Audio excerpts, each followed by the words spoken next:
Chapter 974. After thinking for a long time, Qin Feiyong couldn't figure it out. So, he put it aside for the time being and meditated on the concealment spell. Time flew. 3 days later in the evening, Qin Feiyong opened his eyes and an obscure aura spread out from his body. The next moment, he disappeared on the terrace. And even his aura disappeared as if he had never appeared here. In fact, he was still on the terrace, but he had activated the concealment spell and no one could see him. Swish! Suddenly, a figure landed on the island out of thin air. It was Mr. Hao. In the past 3 days, he went to the Longfeng house on time every morning and came back on time at night. And when he saw Qin Feiyong meditating on the terrace, he didn't disturb Qin Feiyong for 3 days. But at this moment, seeing that there was no one on the terrace and there was no candlelight in the attic, Mr. Hao couldn't help but feel suspicious. Where did this guy go? He swooped down and landed in Qin Feiyong's courtyard shouting, "Brother Mu, are you there?" No one answered. In fact, Qin Feiyong was now standing in front of Mr. Hao and waving at his eyes. But Mr. Hao didn't notice it at all. Not here.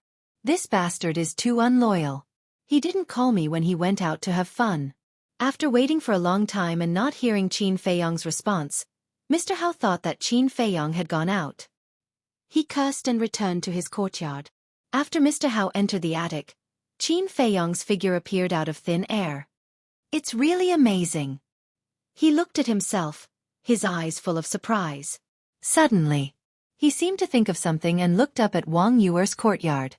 Because it was not far away, he could clearly see that there were wisps of candlelight in the attic where Wang Yuer was. If you don't give it to me, I'll get it myself. Qin Feiyong smiled, activated the concealment spell again, and walked into Wang Yuer's courtyard openly. In the courtyard, hundreds of flowers bloomed, competing for beauty. The strong fragrance of flowers pervaded every corner of the courtyard. Qin Feiyong stood in the flower bed and looked at the attic. The doors and windows were closed, and the candlelight came from a window on the left side of the first floor. He could clearly hear the sound of water coming from inside. How do we get in? Qin Feiyong hesitated. Although the concealment art could make him invisible, if he opened the window or door, it would definitely make a sound. Suddenly, his eyes lit up. There was a window on the second floor that wasn't closed. Immediately, he leaped into the air and slipped in quietly. When Qin Feiyong entered the room, his body stiffened. The room was not big, but the decorations were very cozy. There was a bed beside it, covered with light pink bedding. There was also a dressing table beside the bed. In addition to all kinds of decorations, there was also a pile of dresses and even a piece of underwear. Obviously, this was Wang Yuer's boudoir. Don't look at indecent things. Qin Feiyong quickly looked away. But just as he was about to leave the room, he looked at the dressing table again. This was because he found an exquisite Chenkuan pouch under the underwear. He had seen this Cosmos bag before. It was the Cosmos bag that Wang Yuer usually used. The dress and underwear are all here. The Cosmos bag is also here. Could she be bathing downstairs? Qin Feiyong mumbled, his eyes shining. This was a good opportunity. Of course. This so-called good opportunity was not to peek at Wang Yuer bathing, but to seize the opportunity to take back the 10th part of the soul tampering skill. He walked to the dressing table, grabbed the Cosmos bag and began to search. Nothing. After searching for a while, he could not help but frown. There were a large number of herbs, elixirs and even sacred weapons in the Cosmos bag, but he could not find the jade slip. This shouldn't be. Qin Feiyong muttered to himself. Tada! Suddenly, there was a series of footsteps downstairs. He quickly put the Cosmos bag back to its original position, restrained his aura to the extreme, and stood quietly by the side. After all, Wang Yuer was a 9-star combat sage. If he was not careful, she might discover him. Soon, a graceful figure entered the room. Qin Feiyong immediately turned his head and looked elsewhere. It was Wang Yuer. But the current Wang Yuer was simply deadly. She was wearing nothing except a white bath towel. Her 2 long legs, as well as half of her majestic twin peaks, were exposed. Her jade-like skin, her wet long hair, her languid demeanor, and her captivating eyes. Every part of her was emitting a fatal seduction. What the hell? Qin Feiyong cursed in his heart. Since he met this woman, he had been encountering such situations. Fortunately, he had strong willpower, otherwise, he would have had a nosebleed. After Wang Yuer entered the room, she looked at the clothes and cosmos bag on the dressing table and did not find anything strange. Then she walked to the closet at the side, found a clean towel, and wiped her wet long hair. Inside the wardrobe, in addition to all kinds of long dresses, there were also many small and exquisite undergarments. This is too torturous. Qin Feiyong only glanced at it casually, but his heart was already restless. But now, he didn't dare to move. He could only stand there and try not to look. However, it was not over yet. After Wang Yuer wiped the water stains, she took off the bath towel wrapped around her body in front of Qin Feiyong. Immediately, Qin Feiyong felt an uncontrollable evil fire rising in his heart. His mouth was dry. The woman in front of him was completely standing in front of him. That slim waist, that soft and tender skin. When had he ever seen such a scene? The most torturous thing was that Wang Yuer was not in a hurry to put on her clothes. She looked around in the closet as if she didn't know which one to wear. I shouldn't have broken in at this time. Qin Feiyong was extremely vexed. If Wang Yuer found out, he would not only be known as a peeping Tom, but also suffer from Wang Yuer's full revenge. About a dozen breaths later, the torture was finally over. Wang Yuer found a sky-blue long dress and put it on, which added a bit of elegance to her. Every color of clothes can give off a completely different flavor. This woman is really a natural beauty. Qin Feiyong murmured. Then Wang Yuer sat on the edge of the bed, lowered her head and said nothing. All of a sudden, she waved her hand, and a stream of light rushed out of her body. It was a jade slip, which was suspended in front of Wang Yuer. Qin Feiyong's face twitched. No wonder he couldn't find it. It turned out that Wang Yuer put it in her qi. He didn't expect this woman to be so cautious. However, the devil was 1 foot tall and the priest 10 feet tall. Now this great opportunity was in front of him. He walked up silently, grabbed the jade slip, and put it in his Chengkuan bag. At the same time, Wang Yuer was stunned. She immediately straightened her body and scanned the void in surprise. What was going on? Where was the jade slip? Was there someone? She quickly looked around the room. But in the end, as if she had seen a ghost, a trace of panic appeared on her face. Because she didn't find anyone else in the room. She didn't even sense any other aura. Impossible. How can there be ghosts in this world? Even if there are ghosts, they can't snatch this jade slip. Someone must be behind this. Whoosh! She suddenly got up, her face full of anger. She rushed out of the window at lightning speed, closed her eyes and sensed carefully. However, she didn't find a third person's aura on the island except for Mr. Howe's. Who is it? Get out here! She was so angry that she couldn't help but roar. Her voice resounded in all directions, and her eyes were as cold as ice. What's wrong, sister? Young Master Hao ran out in a hurry and looked at Wang Yuer in surprise. Wang Yuer said in a deep voice, "Someone stole the 10th part of the soul refining technique in front of me." Mr. Hao was a little confused. How could someone steal the 10th part of the soul refining technique in front of this demoness? After coming back to his senses, Mr. Hao said with a smile, "Sister, you must be joking." Do I look like I'm joking?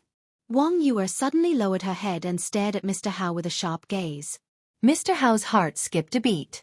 Indeed, she didn't seem to be joking. Whoosh! He landed beside Wang Yuer in a flash and asked, "What's going on?" Just now, I took out the jade slip and was sitting by the bed thinking about something.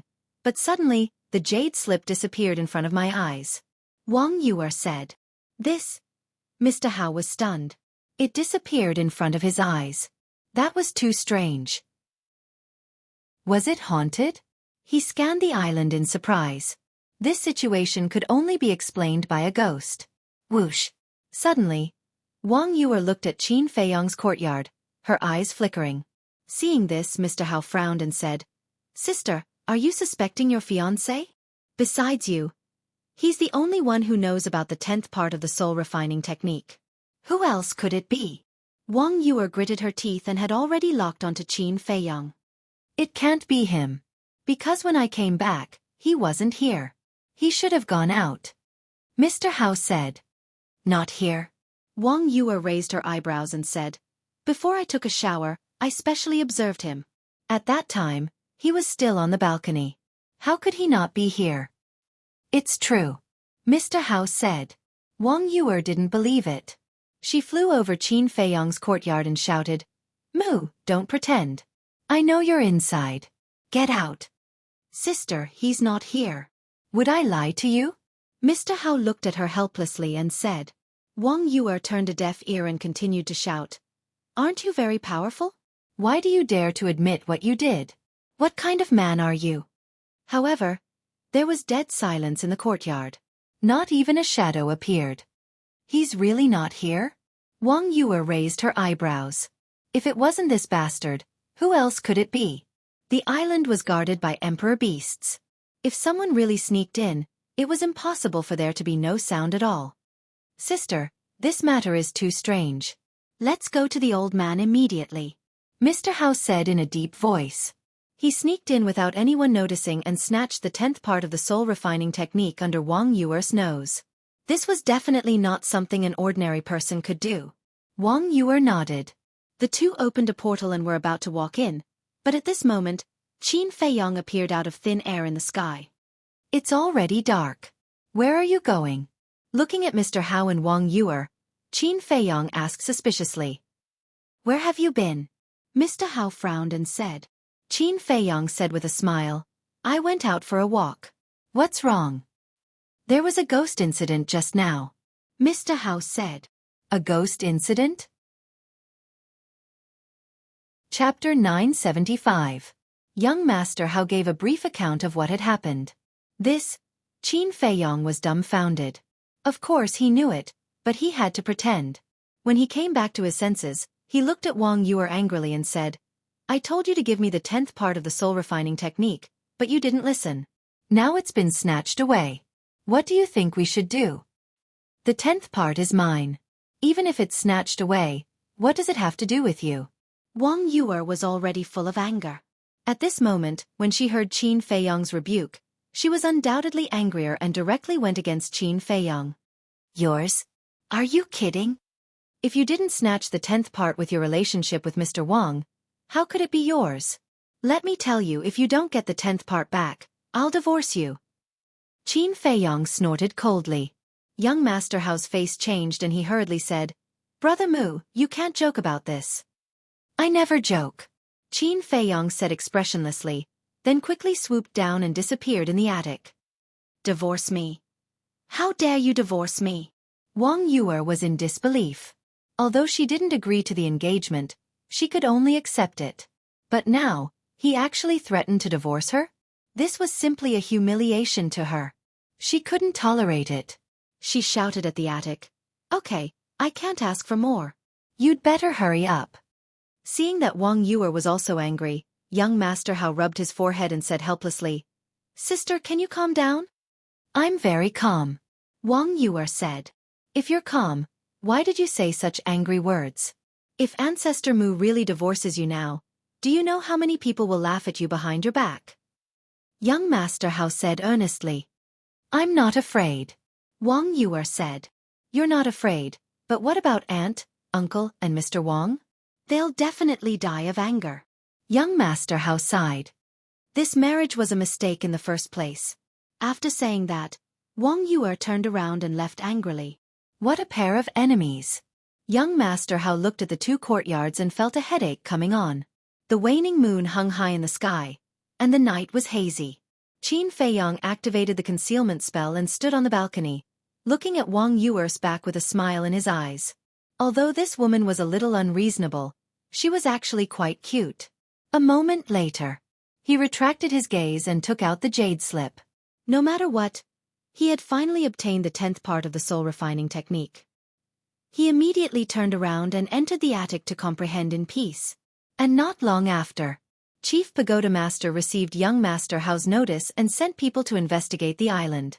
However, they obviously didn't find anything. The next morning, Qin Feiyang walked out of the attic and stood in the flower bed. Breathing in the fresh air, he felt refreshed. In just one night, he had mastered the soul-refining technique. Of course. This was all thanks to the inheritance of the first pagoda master. If not for the insights and profoundness of the soul-tempering art in the inheritance, given his current ability, he would not have been able to comprehend it no matter how much time he had. The ancients were right. As long as you are in a good mood, you will feel comfortable. Qin Feiyong stretched. With a slight thought, a stream of light swept out from between his eyebrows. This was a pentagram, blooming with dazzling light. And in the center of the pentagram, there were 3 words floating. Soul refining technique. The biggest advantage of the soul refining technique was that it didn't need to be deliberately activated. It would automatically temper one's mental strength. In other words, his current spiritual power was increasing every moment. Although it was not obvious, if he sensed it carefully, he could still detect it. Creak. Suddenly, there was the sound of the door opening. Qin Feiyong hurriedly waved his hand, and the pentagram turned into a stream of light and merged into between his eyebrows. Then he looked up and saw young Master Hao coming out from next door. Morning. Qin Feiyong smiled and greeted him. Young Master Hao was startled. He looked at Qin Feiyong, as if he had discovered a new continent, and asked curiously, "Why aren't you cultivating today?" Qin Feiyong rolled his eyes at him and said speechlessly, "Do you really think I'm a cultivation maniac? That's good. Today is the day of the Dragon and Phoenix wine auction. Let's go and have a seat." Young Master Hao laughed. Not interested. Qin Feiyong shook his head. Young Master Hao was immediately displeased. "Why are you so boring?" Qin Feiyong said, "It's not that I'm boring, it's that you're too bored. What's so good about that Dragon and Phoenix wine?" Tasteless. Young Master Hao pursed his lips. Qin Feiyong shook his head and laughed bitterly. Did this have anything to do with taste? Buzz. At this moment, the image crystal in Qin Feiyong's arms buzzed. Qin Feiyong's eyes flashed, and he looked at young Master Hao and said, "I have something to do, let's meet another day." After saying that, he turned around and entered the attic, closing the door behind him. How did I make such a friend? Young Master Hao was stunned, then shook his head and sighed, and also opened the teleportation door and left. In the attic, Qin Feiyong took out the image crystal, and Fatso's shadow quickly condensed. "What's wrong?" Qin Feiyong asked. Fatso said, "Someone is looking for you." "Looking for me?" Qin Feiyong was stunned and said, "Who is it?" "Pei." Fatso said. Qin Feiyong's eyes suddenly lit up and said, "Where is he now?" "It's right outside my cave abode," Fatso said. Qin Feiyong pondered for a moment and said, "Give me the coordinates, I'll be there right away." After getting the coordinates, Qin Feiyong opened a teleportation door. The next moment, he appeared in a cave abode. The cave was only 100 feet long.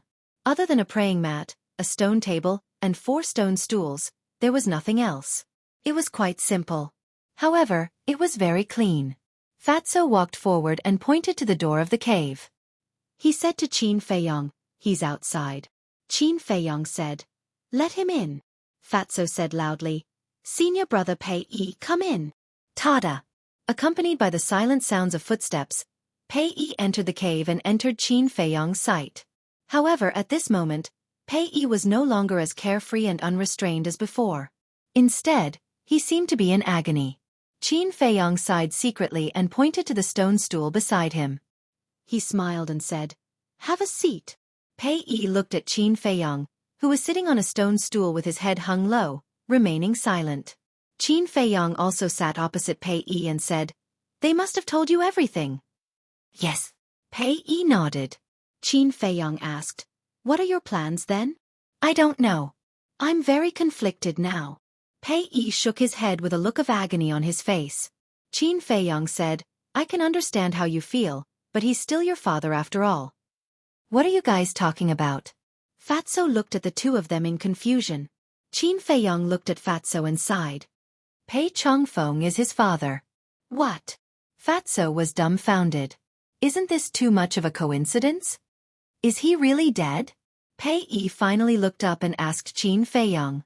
Qin Feiyong nodded. Pei fell silent again. After a long while he said, "Can you take me to the place where he was buried? I'd like to bring his body back." "Of course. However, Is this your idea or your uncle's? Qin Feiyang asked. Pei Yi's uncle was naturally the leader of the divine python tribe.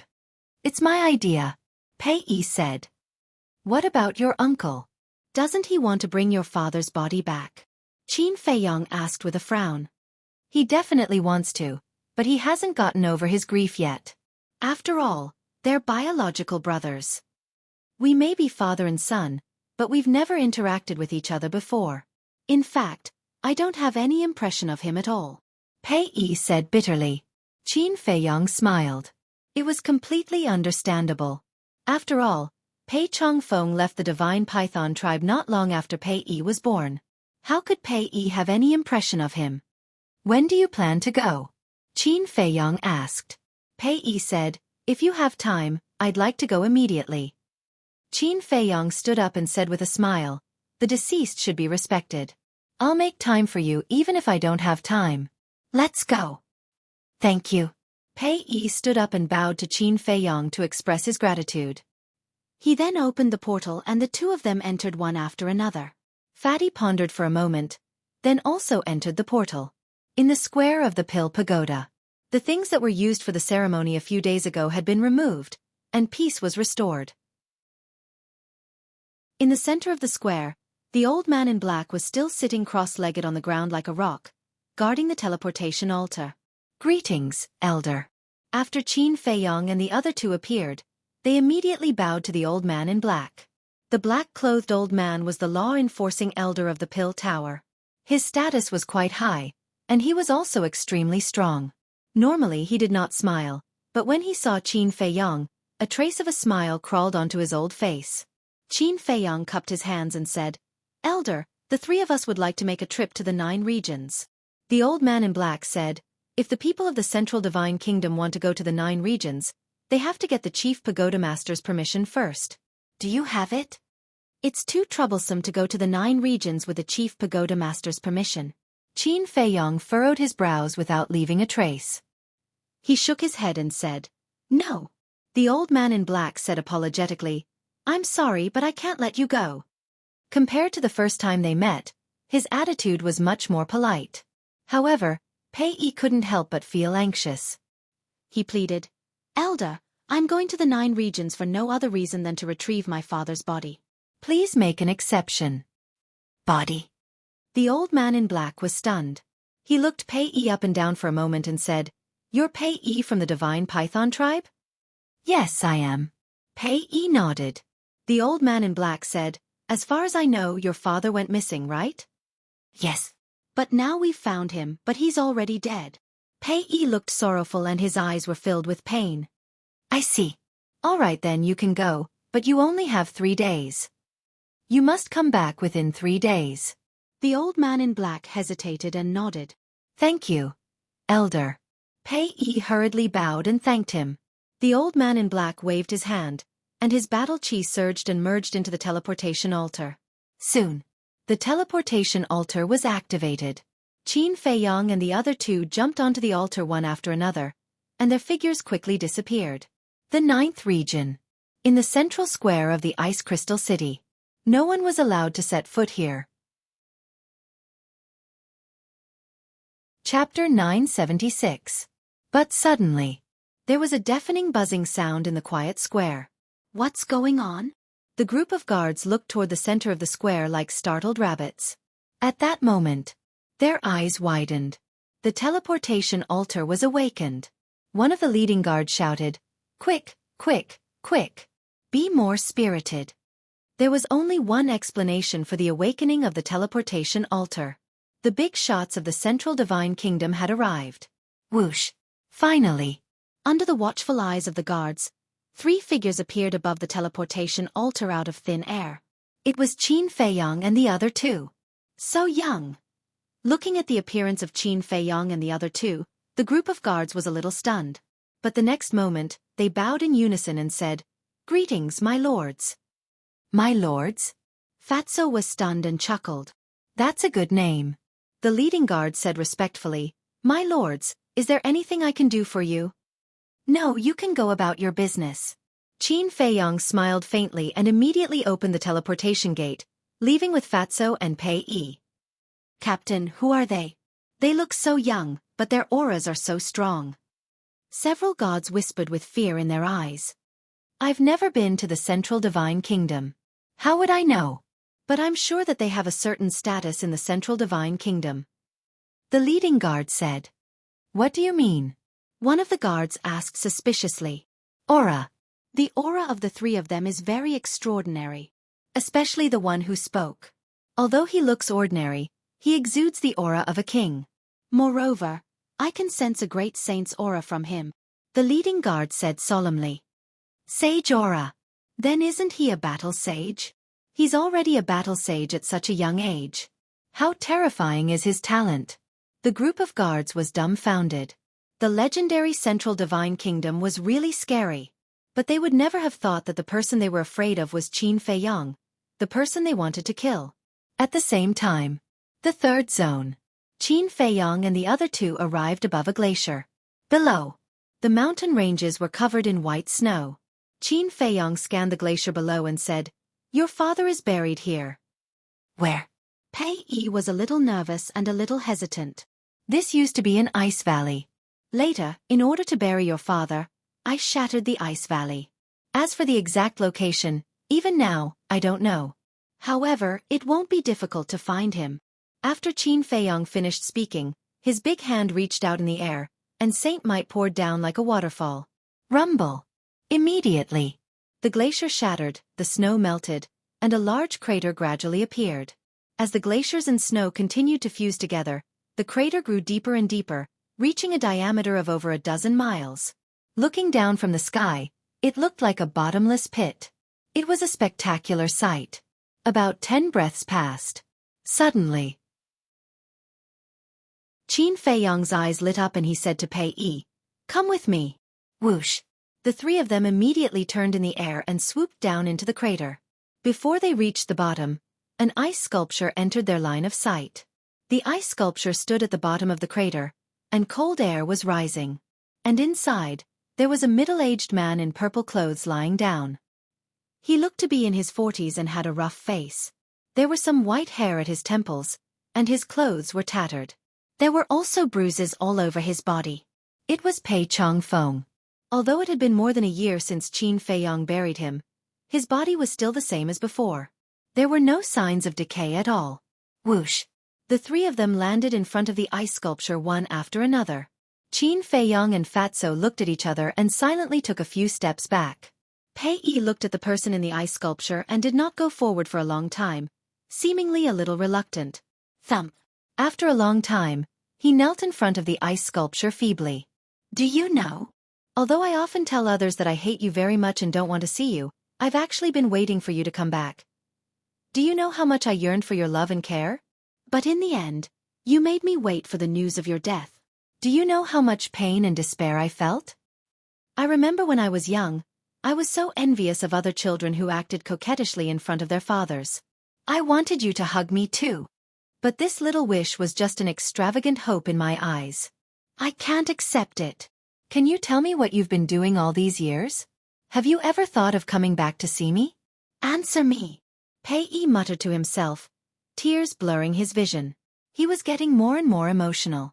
In the end, he lay on the ice sculpture and screamed hysterically. Looking at Pei Yi's miserable appearance, Fatso also felt sad and said, "Boss, I can't take it anymore. Let's go out for a walk." "I'll go too," Qin Feiyong said. Pei Yi finally saw his father.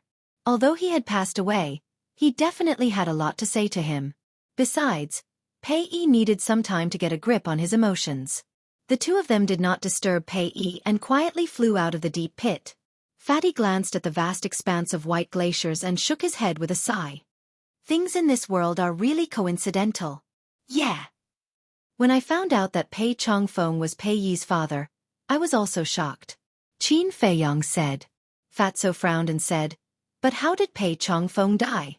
Is it really an unsolved case?" Qin Feiyong also fell into deep thought. Although they were not sure about Pei Changfeng's specific strength, they could guess that he must be very strong after knowing his identity. After all, if Pei Changfeng was not strong, the previous chief of the divine python tribe would not have let him inherit the position of chief. Therefore, there were probably not many people in the 9 regions who could kill Pei Changfeng. There might not even be one. Boss, Fat Lord suddenly thought of the Black Lion tribe, the Red Flame tribe, and the Sea tribe. Fatso said, "Is there a problem?" Qin Feiyong was stunned and asked, "I don't know." However, when the chiefs of the 3 tribes came here to look for the Ice Blade, does it mean that they already knew about the existence of the Ice Blade in advance? If that's the case, how did they know? Did they receive the news by chance? Or did they see the Ice Blade with their own eyes? Fatso's face was full of suspicion. Qin Feiyong was surprised and said, "You mean the people of the 3 tribes may have seen Pei Changfeng before?" "It's possible." Fatso nodded. Qin Feiyong frowned and pondered for a while, then said, "If they really saw him, they might know the cause of his death. Let's go, we'll go to the 3 tribes immediately. By the way, do you have the coordinates of the 3 tribes?" Although it was just a guess, it was still necessary to verify it. Of course.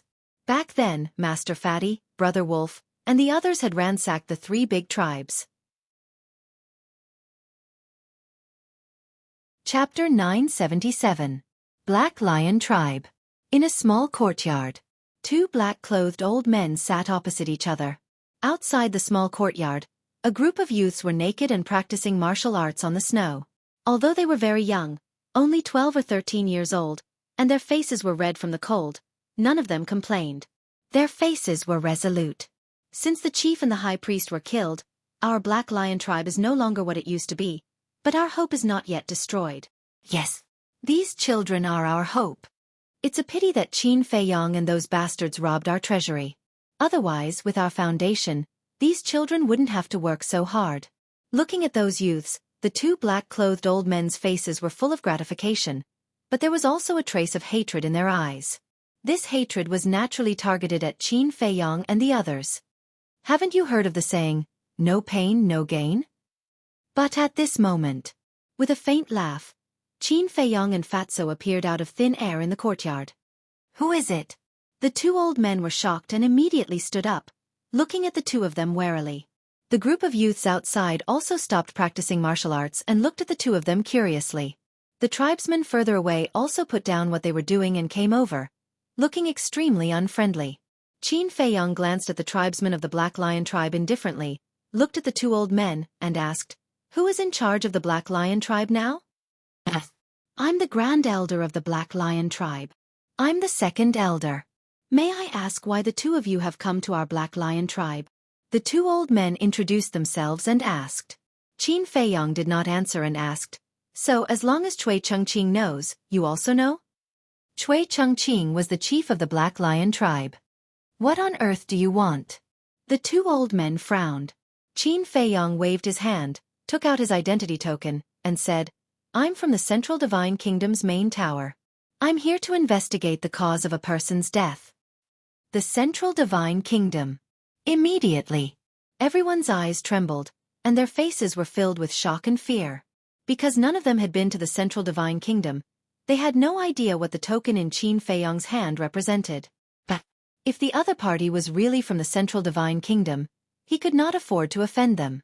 The 2 old men looked at each other and bowed. "Greetings, sirs." Qin Feiyong nodded, put away the token, and said, "Do you know someone called Pei Changfeng?" Pei Changfeng? Hearing this name, a trace of suspicion crept into their eyes. "That's him." Fatso waved his hand, and Pei Zhongfeng's shadow quickly condensed in the void. "Who is he?" The members of the Black Lion tribe looked at Pei Zhongfeng's figure with puzzlement on their faces. However, Qin Feiyong caught a hint of bewilderment in the eyes of the Grand Elder and Second Elder. In such a situation, doubt and bewilderment meant 2 different things. Doubt meant that they were completely unaware. And bewilderment meant that the 2 of them had definitely seen Pei Zhongfeng, but at least they knew of his existence.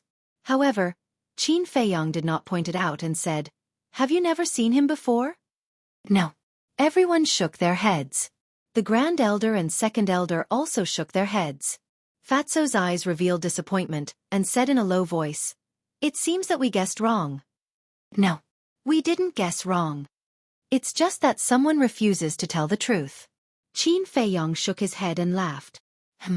Fatso was surprised. Qin Feiyong looked at the Grand Elder and said indifferently, "Tell me everything you know." "They know?" Fatso was stunned for a moment, then glared at the two of them and shouted, "Since you know, then why don't you say it? Are you courting death?" The two of them trembled both physically and mentally, and were a little flustered by Qin Feiyong and Fatso's gaze. "Don't be nervous. As long as you tell me the truth, I won't hurt a single clansman of your Black Lion tribe.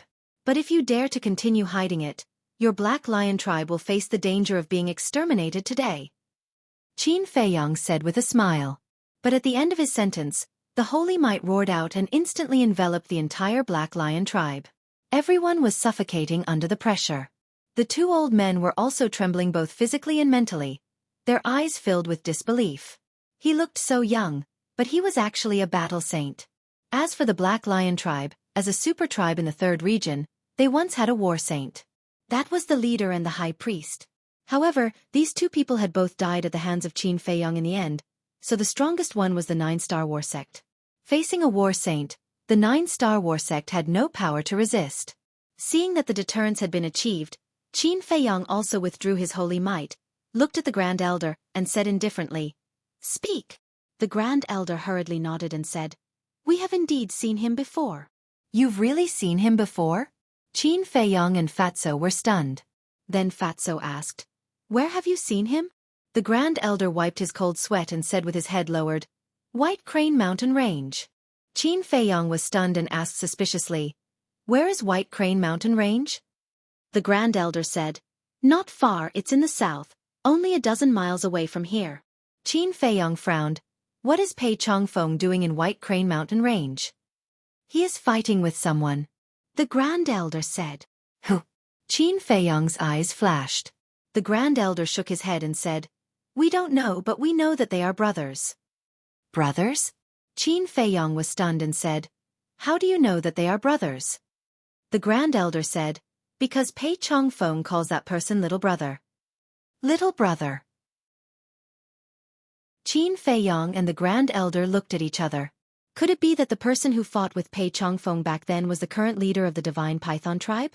But wasn't this too inconceivable? Qin Feiyong said in a deep voice, "Do you know what that person looks like?" I know. It's a middle-aged man, his cultivation is very strong, and his temperament is also very extraordinary." The Grand Elder raised his hand and waved. Battle chi surged and quickly condensed into a figure in the void. "It's really him." Qin Feiyong and the Grand Elder looked at the virtual figure, their faces full of disbelief. This person in front of them, if not the current leader of the Divine Python tribe, who else could it be? In other words, what the leader of the Divine Python tribe said to Qin Feiyong at that time was all lies. And Pei Chongfeng's death was completely a conspiracy. Qin Feiyong said, "I want to know the details." Good. As long as you don't hurt us, we will tell you everything." The Grand Elder and the Grand Elder nodded. "I remember that back then, we were discussing some matters with the leader, but suddenly we heard a loud noise. Out of curiosity, we rushed to the White Crane Mountain Range and happened to see two people fighting. And we also heard their conversation." The two slowly told the unknown secret of that year. The more Qin Feiyong and the Grand Elder listened, the more surprised they became. It turned out that, back then, the previous leader of the Divine Python tribe did want to pass the position to Pei Chongfeng. And it was not as the current leader of the Divine Python tribe said, that Pei Chongfeng did not want to take over the position. On the contrary, Pei Chongfeng was very willing. But the current leader of the Divine Python tribe had long coveted the position of the leader. So he set up a trap, tricked Pei Chongfeng into coming to the 9 major areas, and assassinated him. In other words, Pei Chongfeng died in the hands of his younger brother. Fatso clenched his hands and said in disgust, "He even killed his own brother. This person is vicious. Are status and power really so important? This is what it means to know what is in a person's heart. Before you completely understand a person, you will never know what kind of person he is." Chapter 978. The Grand Elder said, later, Pei Zhongfeng was no match for him. He seemed to have been poisoned in advance, but he managed to escape in the end. Poisoned? Qin Feiyong raised his eyebrows. Yes. His face turned black, and his lips turned purple. There was no other explanation other than being poisoned. The Grand Elder nodded. Qin Feiyong pointed at the phantom of the divine Python tribe's leader and said, "Then did he continue to chase after Pei Zhongfeng?" "Of course. We searched everywhere, but Pei Zhongfeng seemed to have vanished from the face of the earth. He never appeared again. Not long after, this person also left. From then on, he never appeared again." The Grand Elder said. Qin Feiyong said, "This matter is of great importance. Are you sure that what you're saying is the truth?" "I swear. Not only did we see it, but the people of the Crimson Smoke tribe and the Azure Sea tribe also saw it. Because our 3 tribes surrounded the White Crane Mountain Range in a tripartite formation. If there was any movement in the White Crane Mountain Range, we would hear it. At that time, the leaders of the Crimson Smoke tribe and the Azure Sea tribe, the High Priest, and the elders were also nearby to observe. However, because Pei Zhongfeng and Li Zhongfeng were too strong, and they had the sacred weapon in their hands, we all hid in the dark, not daring to show ourselves." The Grand Elder said. Qin Feiyong said, "So later, your 3 tribes searched everywhere for Pei Zhongfeng, wanting to get the sacred weapon on his body." "How do you know?" The Grand Elder was surprised. Fatso sneered. "What a joke. Don't you know who we are? Do you think you can hide that from us?" The Grand Elder bitterly smiled and nodded. "That's right. At that time, Pei Zhongfeng was heavily injured and poisoned. The people of our 3 tribes all believed that he wouldn't live for long, so we searched everywhere. The heavens do not disappoint those who persevere. Finally one day we found his body. But at that time," Qin Feiyong said, "at that time, Qin Feiyong appeared. Not only did he kill the leaders of your 3 tribes, but he also stole the sacred weapon, right?" This. The Grand Elder looked at Qin Feiyong and Li Zhongfeng, dumbfounded. They even knew this. These 2 were too scary. "Humph. Serves you right." Qin Feiyong snorted coldly. Yes. The Grand Elder nodded his head and bowed, extremely terrified. Qin Feiyong pondered for a while and asked, "Who else knows about this except for the 3 big tribes?" "No." The Grand Elder shook his head. "Very well. From today onwards, all of you will keep this secret to yourselves. Because once it is leaked out, it will definitely bring about a calamity to all of you." Qin Feiyong said. "Understood." The Grand Elder hurriedly nodded his head. Qin Feiyong looked at Fatso and said, "Let's go." Fatso opened the teleportation gate, and the 2 were about to enter. But at this moment, the Grand Elder's eyes flashed. He stretched out his hand and said, "Sirs, please wait." "What is it?" Qin Feiyong stopped and turned his head to look at the Grand Elder in confusion. The Great Clan Elder took out a recording crystal and said, "I still have a recording from that year, it should be useful to you." "Recording?" Qin Feiyong and the Grand Elder looked at each other. Fatso was surprised and asked, "What recording?" The Grand Elder said, "It's the recording of Pei Zhongfeng and that person fighting. It also recorded their complete conversation." This. The 2 of them were stunned. With the recording, wasn't it equivalent to irrefutable evidence? Qin Feiyong immediately took out the recording crystal and said with a smile, "Well done, quickly send it to me." However, the Grand Elder did not immediately send it to Qin Feiyong, as if he had something to say, but did not dare to say it. Qin Feiyong looked at him suspiciously, but soon understood that this person obviously wanted to get some benefits. He said, "Fatso, give them some body-tempering pills." "Body-tempering pills?" The Grand Elder frowned.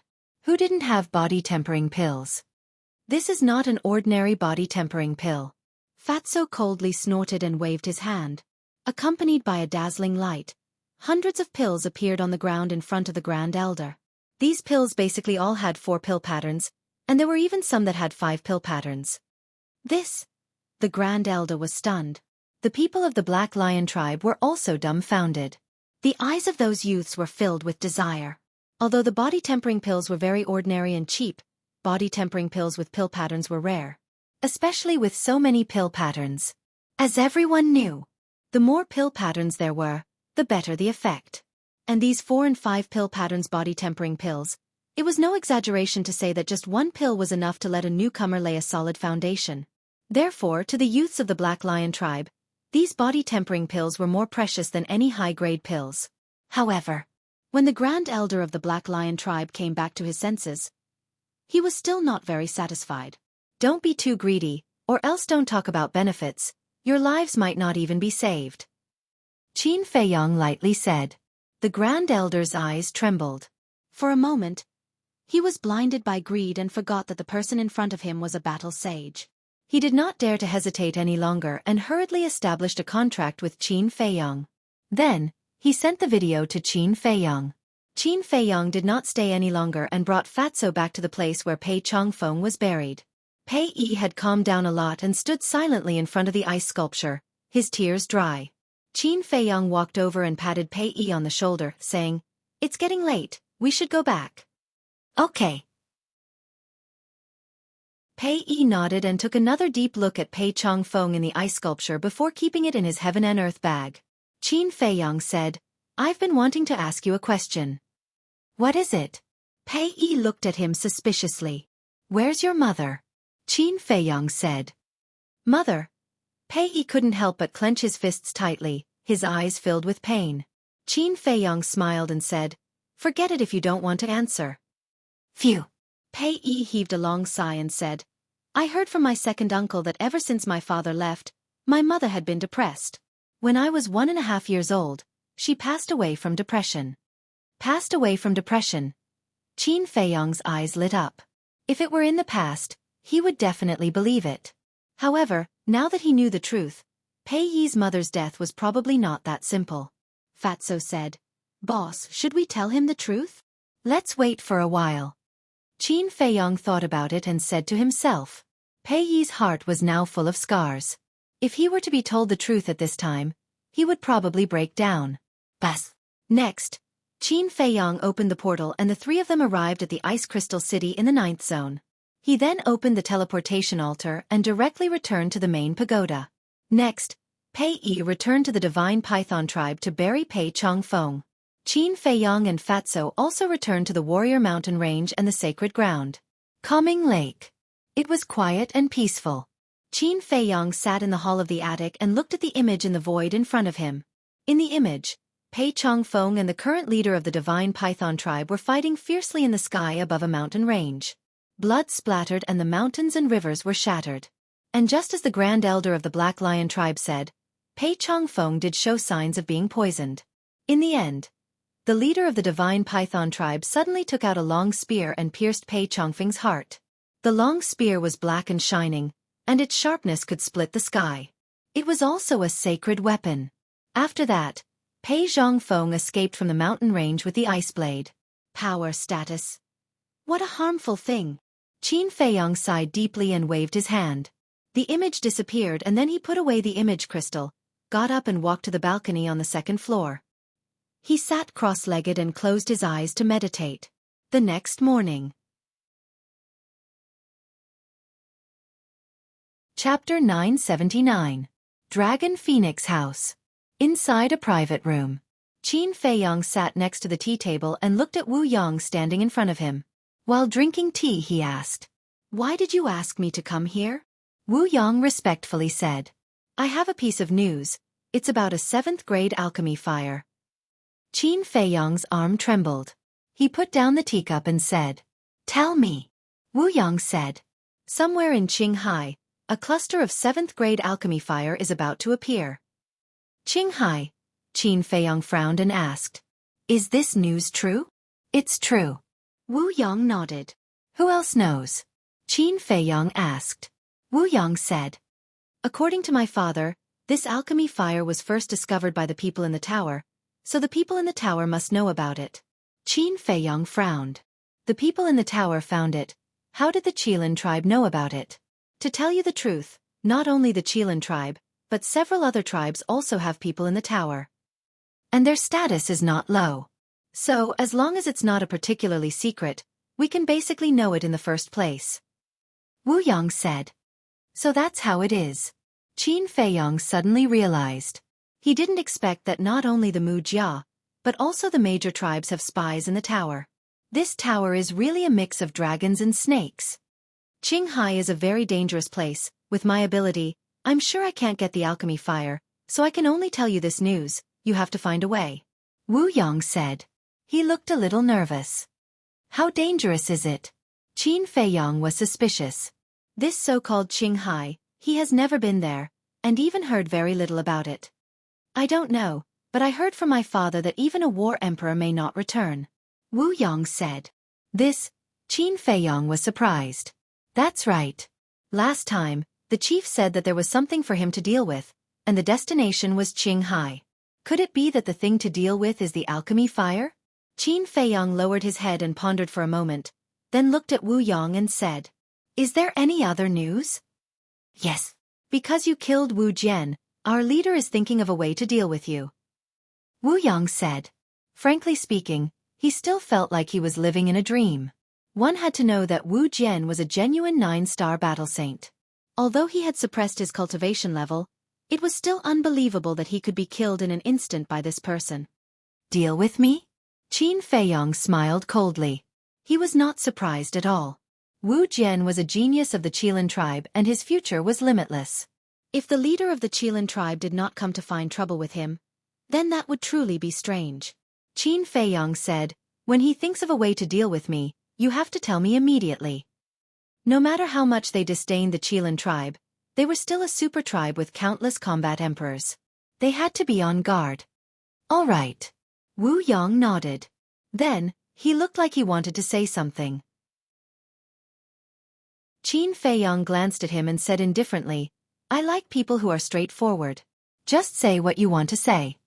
Wu Yang gritted his teeth and said, When can I be free? When you fulfill my conditions, you will be free. Take out your image crystal and build a contract bridge. It will be convenient for us to contact each other in the future. Qin Feiyang smiled and took out his image crystal. Wu Yang sighed deeply and helplessly. He also took out his image crystal. After the contract bridge was completed, Qin Feiyang stood up and opened the portal to leave. I can't go on like this. I must find a way to get rid of his control. Looking at the portal that disappeared, Wu Yang's eyes flashed with a hint of ruthlessness. Because he knew that even if he fulfilled Qin Feiyang's conditions, Qin Feiyang might not let him go. He must strike first to gain the upper hand. Get rid of my control. Naive. At the same time, soothing lake. Qin Feiyang stood in the courtyard with a cold smile in his eyes. When he saw Wu Yang, he had been secretly spying on Wu Yang's inner thoughts. Therefore, he knew all of Wu Yang's thoughts clearly. It was just as Wu Yang thought. Even if Wu Yang fulfilled his conditions, he would not let him go. Because of the incident with Xueqi, he hated and disliked anyone who took the blood evil pill from the bottom of his heart. Such people should not live in this world. Whoosh! At this moment, a purple figure broke through the air and arrived. Qin Feiyang looked up and saw that it was Gong Sun Bei. Are you used to this place? Gong Sun Bei landed in Qin Feiyang's courtyard and asked with a smile. It's okay. Qin Feiyang smiled and said, Lord Gong Sun, do you have something to tell me? Sigh. Why are you calling me Lord? You are too polite. Although I have finished my apprenticeship, I am still the Chief Tower Master's disciple. You can call me Senior Brother. Gong Sun Bei smiled. Okay. Qin Feiyang nodded. Gong Sun Bei said, I am indeed here to ask you to do something. Please say it, Senior Brother. Qin Feiyang said. Wait. Gong Sun Bei looked at young Master Hao in Wang Yuer's courtyard and said loudly, You are Junior Brother, come out. Qin Feiyang was puzzled. Why did he ask Wang Yuer and young Master Hao to come out? After a while, Wang Yuer walked out of the attic in a white dress. Her hair fluttered in the wind, and she looked like a fairy in a painting. She was young and beautiful. She looked at Gong Sun Bei and Qin Feiyang. Wang Yuer frowned slightly, then flew up and landed in front of Gong Sun Bei. She looked very intimate and said with a smile, Big brother Gong Sun, what are you doing? Let's talk later. Gong Sun Bei smiled and looked at young Master Hao's courtyard. However, young Master Hao did not come out. Did he go to the Dragon Phoenix Pavilion again? Gong Sun Bei looked at Qin Feiyang and Wang Yuer and frowned. Should be. Qin Feiyang smiled bitterly. If young Master Hao was not at Calm Heart Lake, Then he must be at the Dragon Phoenix Pavilion. He's really persistent. Gong Sunbei sighed helplessly and took out an image crystal to send a message to young Master Hao. After a while, young Master Hao appeared in the courtyard with a dissatisfied face. Junior brother, you can't blame the Chief Pagoda Master for always saying that you don't do your job properly. You asked for it. Let me tell you, if you continue to be like this, I'm afraid that the entire Central Divine Kingdom will talk about you behind your back. Gong Sunbei tried his best to persuade him. It's none of your business. Young Master Hao rolled his eyes and waved his hand impatiently. Don't be long-winded. If you have something to say, just say it. A row of black lines appeared on Gong Sunbei's forehead, and the veins on his forehead bulged. Can't you see that I'm concerned? My good intentions were taken as ill intentions. Some time ago, we found a cluster of 7th grade alchemy fire in Qinghai. Gong Sunbei said. As expected. Qin Feiyong's heart skipped a beat. But young Master Hao looked unhappy and said, it's just a cluster of 7th grade alchemy fire. You can just bring it back. Why do you have to call me back? Wang Yu also looked suspicious. The 7th grade alchemy fire was no less than a big treasure in Qin Feiyong's eyes. But it was nothing in the eyes of young Master Hao and Wang Yu. Gong Sunbei said, the Chief Pagoda Master wants the 3 of you to go to Qinghai and bring back the alchemy fire. Qin Feiyong raised his eyebrows. When Gong Sunbei said that there was a 7th grade alchemy fire, he expected this result. But he didn't expect that young Master Hao and Wang Yu would also go. If he were to go alone, he would be able to take the alchemy fire for himself with a few simple tricks. But now that young Master Hao and Wang Yu were with him, it was not so easy. At the same time, hearing Gong Sunbei's words, young Master Hao frowned and shook his head. I'm not interested. I'm not going. Gong Sunbei said, this is the Chief Pagoda Master's order. You can't refuse. Fuck. I'm not your pet. Why should I listen to you? Gong Sunbei said angrily. In his opinion, this was simply a waste of time. Wang Yu glanced at Qin Feiyong and snorted coldly. I'm not interested either, especially if I'm going with someone. That's for the best. Because I like to be alone, and I don't like to bring a burden. Qin Feiyong said lightly. Who are you calling a burden? Wang Yu immediately gnashed her teeth. I'm not talking about you. Why are you so agitated? Qin Feiyong shrugged and then said jokingly, or do you admit that you're a burden? Bastard, I'll tear you apart. Wang Yu couldn't argue and attacked. She bared her white teeth and pounced on Qin Feiyong fiercely. Gong Sunbei, who was next to them, felt a headache when he saw this scene. Enough. Stop fooling around. Seeing that Wang Yu was about to pounce on Qin Feiyong, Gong Sunbei released his energy and imprisoned both Mr. Hao and Mr. Hao. It's indeed quite easy for us divine envoys to bring back that cluster of elixir fire. And I also think that it's unnecessary to let you go to Qinghai. But the Chief Tower Master said that this is a good opportunity for you to gain experience. Gong Sunbei said. Who cares? Mr. Hao pouted. Gong Sunbei was extremely helpless. He said, the Chief Tower Master has already decided. You have to go whether you want to or not. You'll leave tomorrow morning. Then he withdrew his energy. Humph. Mr. Hao snorted and turned around to enter his tower without looking back. Wang Yu glanced coldly at Qin Feiyong and also turned around to leave. Sigh, these two are really troublesome. Gong Sunbei sighed helplessly. Then he looked at Qin Feiyong and said, do you know the real reason why the Chief Tower Master wants you to go to Qinghai? The real reason? Qin Feiyong was stunned. After thinking for a while, he said, for Mr. Hao? Yes. Junior brother is different from others since he was born. He has never experienced any setbacks, which makes the Chief Tower Master very worried. Because if this goes on, his future will be delayed and his talent will be wasted. So, the Chief Tower Master wants him to go out and see the cruelty of the world. He wants him to experience some hardships and tribulations, so that he will understand that he can't always rely on others. He has to rely on himself for everything. But the Chief Tower Master is worried, so he wants you to go with Wang Yu. Wang Yu has the strength, and you have the brains. You can do your best to protect junior brother. Of course, it's also a chance for you and Wang Yu to cultivate your relationship. Gong Sun Bei smiled ambiguously. Qin Feiyong's face twitched.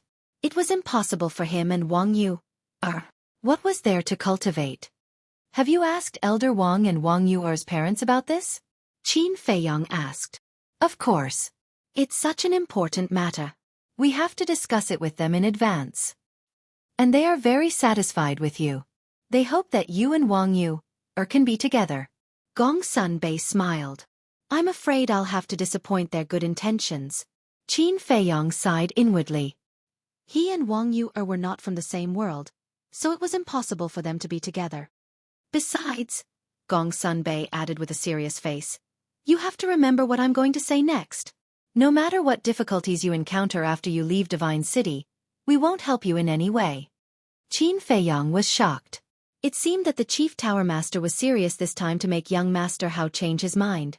What about the coordinates of the alchemy fire? Qin Feiyong asked. I won't tell you. You have to find it yourself. But don't worry.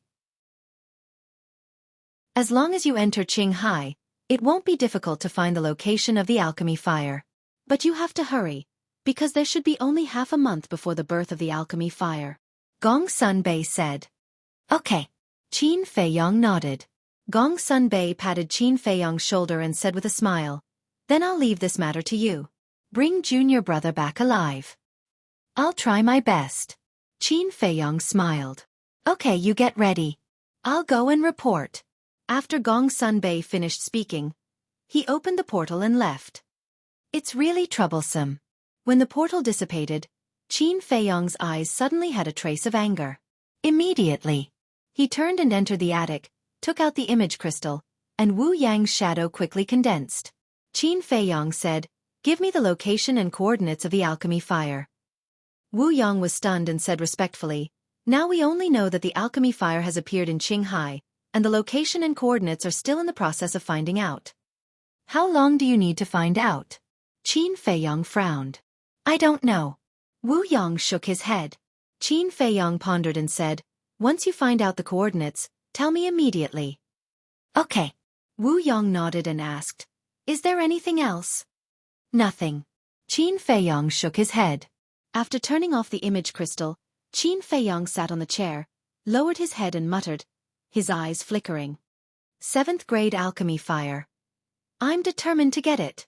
A moment later. He clenched his hands and muttered to himself, a firm light flashing in his eyes. Time flew. Early the next morning, Qin Feiyong walked out of the attic. Soon, Wang Yu and young Master Hao also walked out. Although they didn't want to go, the Chief Pagoda Master had already made up his mind and could only obey. The three of them gathered together. Wang Yu didn't say anything and directly declared her sovereignty, saying, along the way, you must listen to me. On what basis? Qin Feiyong raised his eyebrows. Wang Yu said coldly, because I'm stronger than you. If you're not convinced, you can come and fight. Okay, I'll listen to you. Qin Feiyong was helpless. He was a 1-star battle saint. Wasn't he looking for trouble if he fought with a 9-star battle saint? Then let's go. Wang Yu waved her hand and opened a portal. The three of them walked in one after another. Qilin Tribe. Chief, the Chief Pagoda's spy reported that Ancestor Mu is going to Qinghai. In a hall, an old man in black stood in front of the chief of the Qilin tribe and said respectfully. The chief of the Qilin tribe was stunned and frowned. Why is he going to Qinghai? The old man in black said. It said that the Chief Pagoda Master asked him to bring back the alchemy fire. That's not right. Usually, the Chief Pagoda's divine envoy will come out in such a situation. The chief of the Qilin tribe was suspicious. The old man in black said, it seems that he wants to train him. The Chief Pagoda Master didn't even give them the coordinates and asked them to find it themselves. The chief of the Qilin tribe's eyes lit up and said, doesn't that mean that this is a great opportunity to kill him? Yes, but also no. Because Wang Yu and young Master Hao are going with him. The old man in black said. What's the matter? Can't we find a chance to avoid them? In short, we can't let Ancestor Mu come back alive this time. I'll leave this matter to you. Bring back the alchemy fire as well. The chief of the Qilin tribe said with a cold smile on his face. Okay. The old man in black nodded. then bowed and left. A mysterious tribe. The chief of the divine python tribe was half lying on the chair. He narrowed his eyes as if he was thinking about something. The high priestess stood behind him and gently massaged his shoulders. A moment later, the chief of the divine python tribe suddenly opened his eyes and sat up straight. He said, "I have a feeling that we can't let Ancestor Mu live." The high priestess's delicate body stiffened. She shook her head and said, "No, if the assassination fails, it'll be equivalent to us not fighting and not confessing. Besides, judging from Ancestor Mu's attitude that day, he definitely doesn't know the cause of Big Brother's death." "I understand. But I can't feel at ease if Ancestor Mu doesn't die," the chief of the divine python tribe said in distress. "You're a typical thief with a guilty conscience." The high priestess glared at him helplessly. After pondering for a moment, she said, "How about this? Isn't he going to Qinghai? We'll let Elder Qin follow him first. If there's a chance to kill him in one strike, we'll kill him. If there's no chance, we'll give up decisively." The chief of the divine python tribe's eyes lit up. He said happily, "That's a good idea. I'll go find Elder Qin immediately." With that, he got up and left in a hurry. If you knew this would happen, why did you do it in the first place? Chapter 980. Qinghai City. This city was located at the western border of the Central Divine Kingdom, which was very far away from the Divine City. The area of Qinghai City was only about 5 or 6 miles. Compared to the Divine City, it was like heaven and earth. Moreover, Qinghai City had been built for less than 1,000 years. However, such a city was quite prosperous. Because Qinghai City was the only way to Qinghai, and it was only dozens of miles away from Qinghai. Many people who went to Qinghai to explore and search for treasures would come here to replenish their supplies and rest.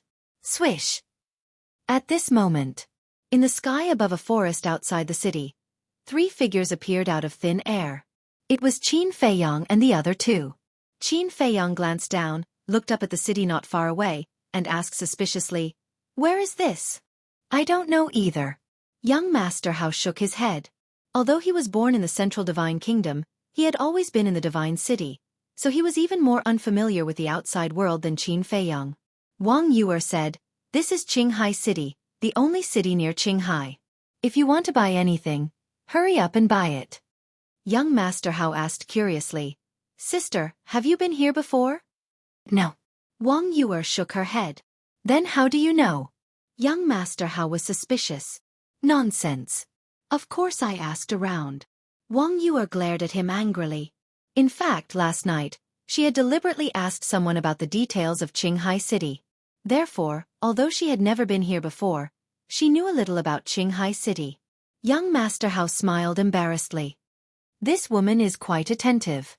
Qin Feiyang glanced at Wang Yuer and asked, "Then should we change our faces and hide our identities?" "No need. Qinghai City is millions of miles away from the Divine City. Basically, no one here has been to the Divine City, so no one will know us." Wang Yuer said. "No way. I'm so famous but they don't know me." Young Master Hao was surprised.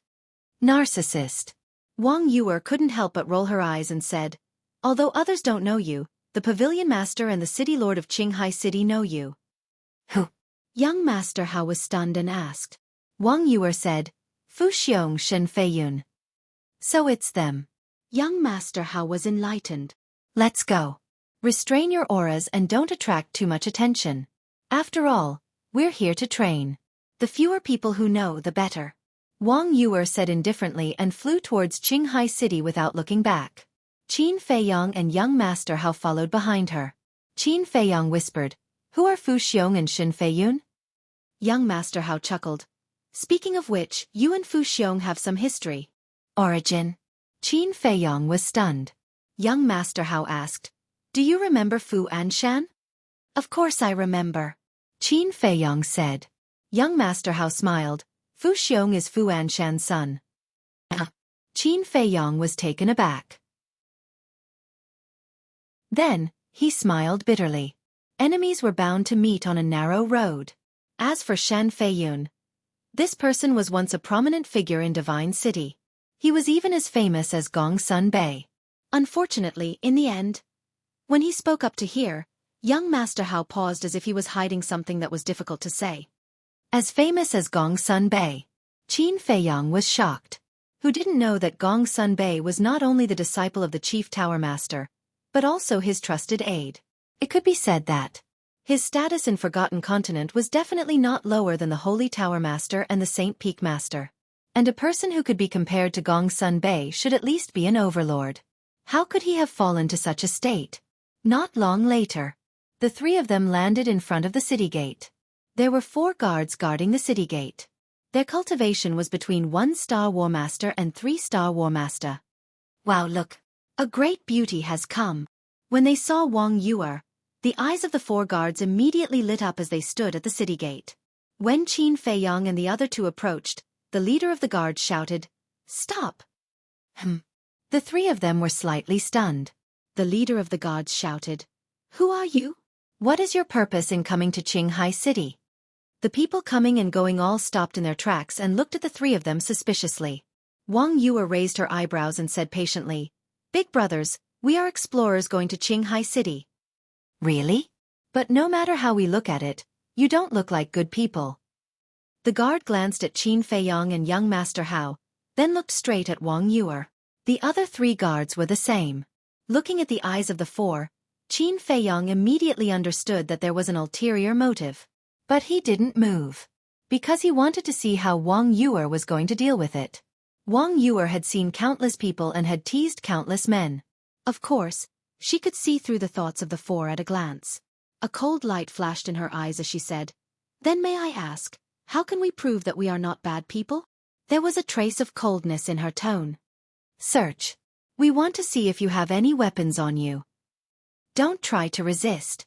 Because in Qinghai City, no matter how high your cultivation is or how strong you are, you have to follow the rules here." The leader of the guard said very seriously, but his eyes were always glancing at Wang Yuer's chest. "You're courting death." Young Master Hao clenched his hands and said in a deep voice, "What if we don't follow the rules?" "Don't follow the rules?" The 4 guards looked at each other and smiled. The leader's eyes flashed, and he said, "If you don't follow the rules, you'll die, even if you're the king of heaven." Arrogant. Young Master Hao was furious. Qin Feiyang grabbed him and said with a smile, "Don't be anxious. We'll make a move when Wang Yuer can't handle it." Young Master Hao was stunned, and his eyes immediately became strange. He said through voice transmission, "Brother, she's your fiancée now. Are you going to watch her being teased by other men in public?" Qin Feiyang pursed his lips. "Fiancé?" He didn't have such luck. "You 2 bastards, are you still men?" At the same time, seeing Qin Feiyang and Wang Yuer remain indifferent, Wang Yuer's heart also surged with anger. "Didn't you tell us to listen to you? Without your permission, we wouldn't dare to move." "Brother Hao, don't you think so?"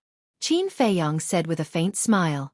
Young Master Hao's face darkened, and he said angrily, "Brother, you're being immoral. It's fine if you want to fight with her, but why drag me into it? Are you stupid? Can't you see that I'm fighting for the right to speak for us? You can't expect us 2 men to listen to a woman, can you?" Qin Feiyang said. "I see." Young Master Hao came to a realization, then looked at Wang Yuer and said timidly through voice transmission, "Sister, Brother Mu is right. Without your permission, we wouldn't dare to be presumptuous." Wang Yuer's face turned pale. She was not a fool, and she could naturally see that the 2 were doing it on purpose. At the same time, seeing that Wang Yuer didn't say anything, the 4 guards thought that Wang Yuer acquiesced to their search, so they smiled at each other and went forward to surround Wang Yuer. The leader of the guards said with a smile, "Little girl, don't be nervous. We're just searching you. We won't take advantage of you." Yes. It's just a search." The other 3 guards nodded in agreement, but their eyes were extremely wretched. Then, the 4 of them raised their arms one after another and reached for Wang Yuer. "You really don't know what's good for you," Wang Yuer muttered, her eyes cold and piercing. But suddenly, a sly look flashed in her eyes, and she said to Qin Feiyang through voice transmission, "Do you want me to say it before you're willing to move? Fine. Now I order you to cripple the 4 of them." "Cripple?" Young Master Hao was stunned and said to himself, Brother, what should we do now? Pretend you didn't hear it. Qin Feiyong said indifferently. Young Master Hao was stunned and shook his head with a bitter smile. These two were indeed a pair of enemies. Seeing that the two of them were still indifferent, Wang Yuer's temper couldn't help but flare up. You win. She turned around and glared at the two of them fiercely, then glanced at the four guards, killing intent bursting out of her eyes. The four guards couldn't help but tremble. What are you doing? However, at this time, a displeased shout was heard. Oh no! The four guards trembled again and hurriedly turned to look at the street inside the city gate with incomparably respectful expressions. The crowd of onlookers was the same, as if some big shot had arrived. Qin Feiyong and young Master Hao looked at each other and also looked up. Their gazes passed through the crowd and finally landed on a certain place on the street inside the city. At that place, a young man was walking over with large strides, surrounded by a group of guards. The young man was wearing a gorgeous purple robe and was about 1.8 meters tall. There was an exquisite jade pendant on his waist, and he looked dignified and arrogant. The group of guards behind him were dressed similar to the four guards guarding the city. Obviously, they were all from the city lord's mansion. However, their auras were much stronger than the four people guarding the city.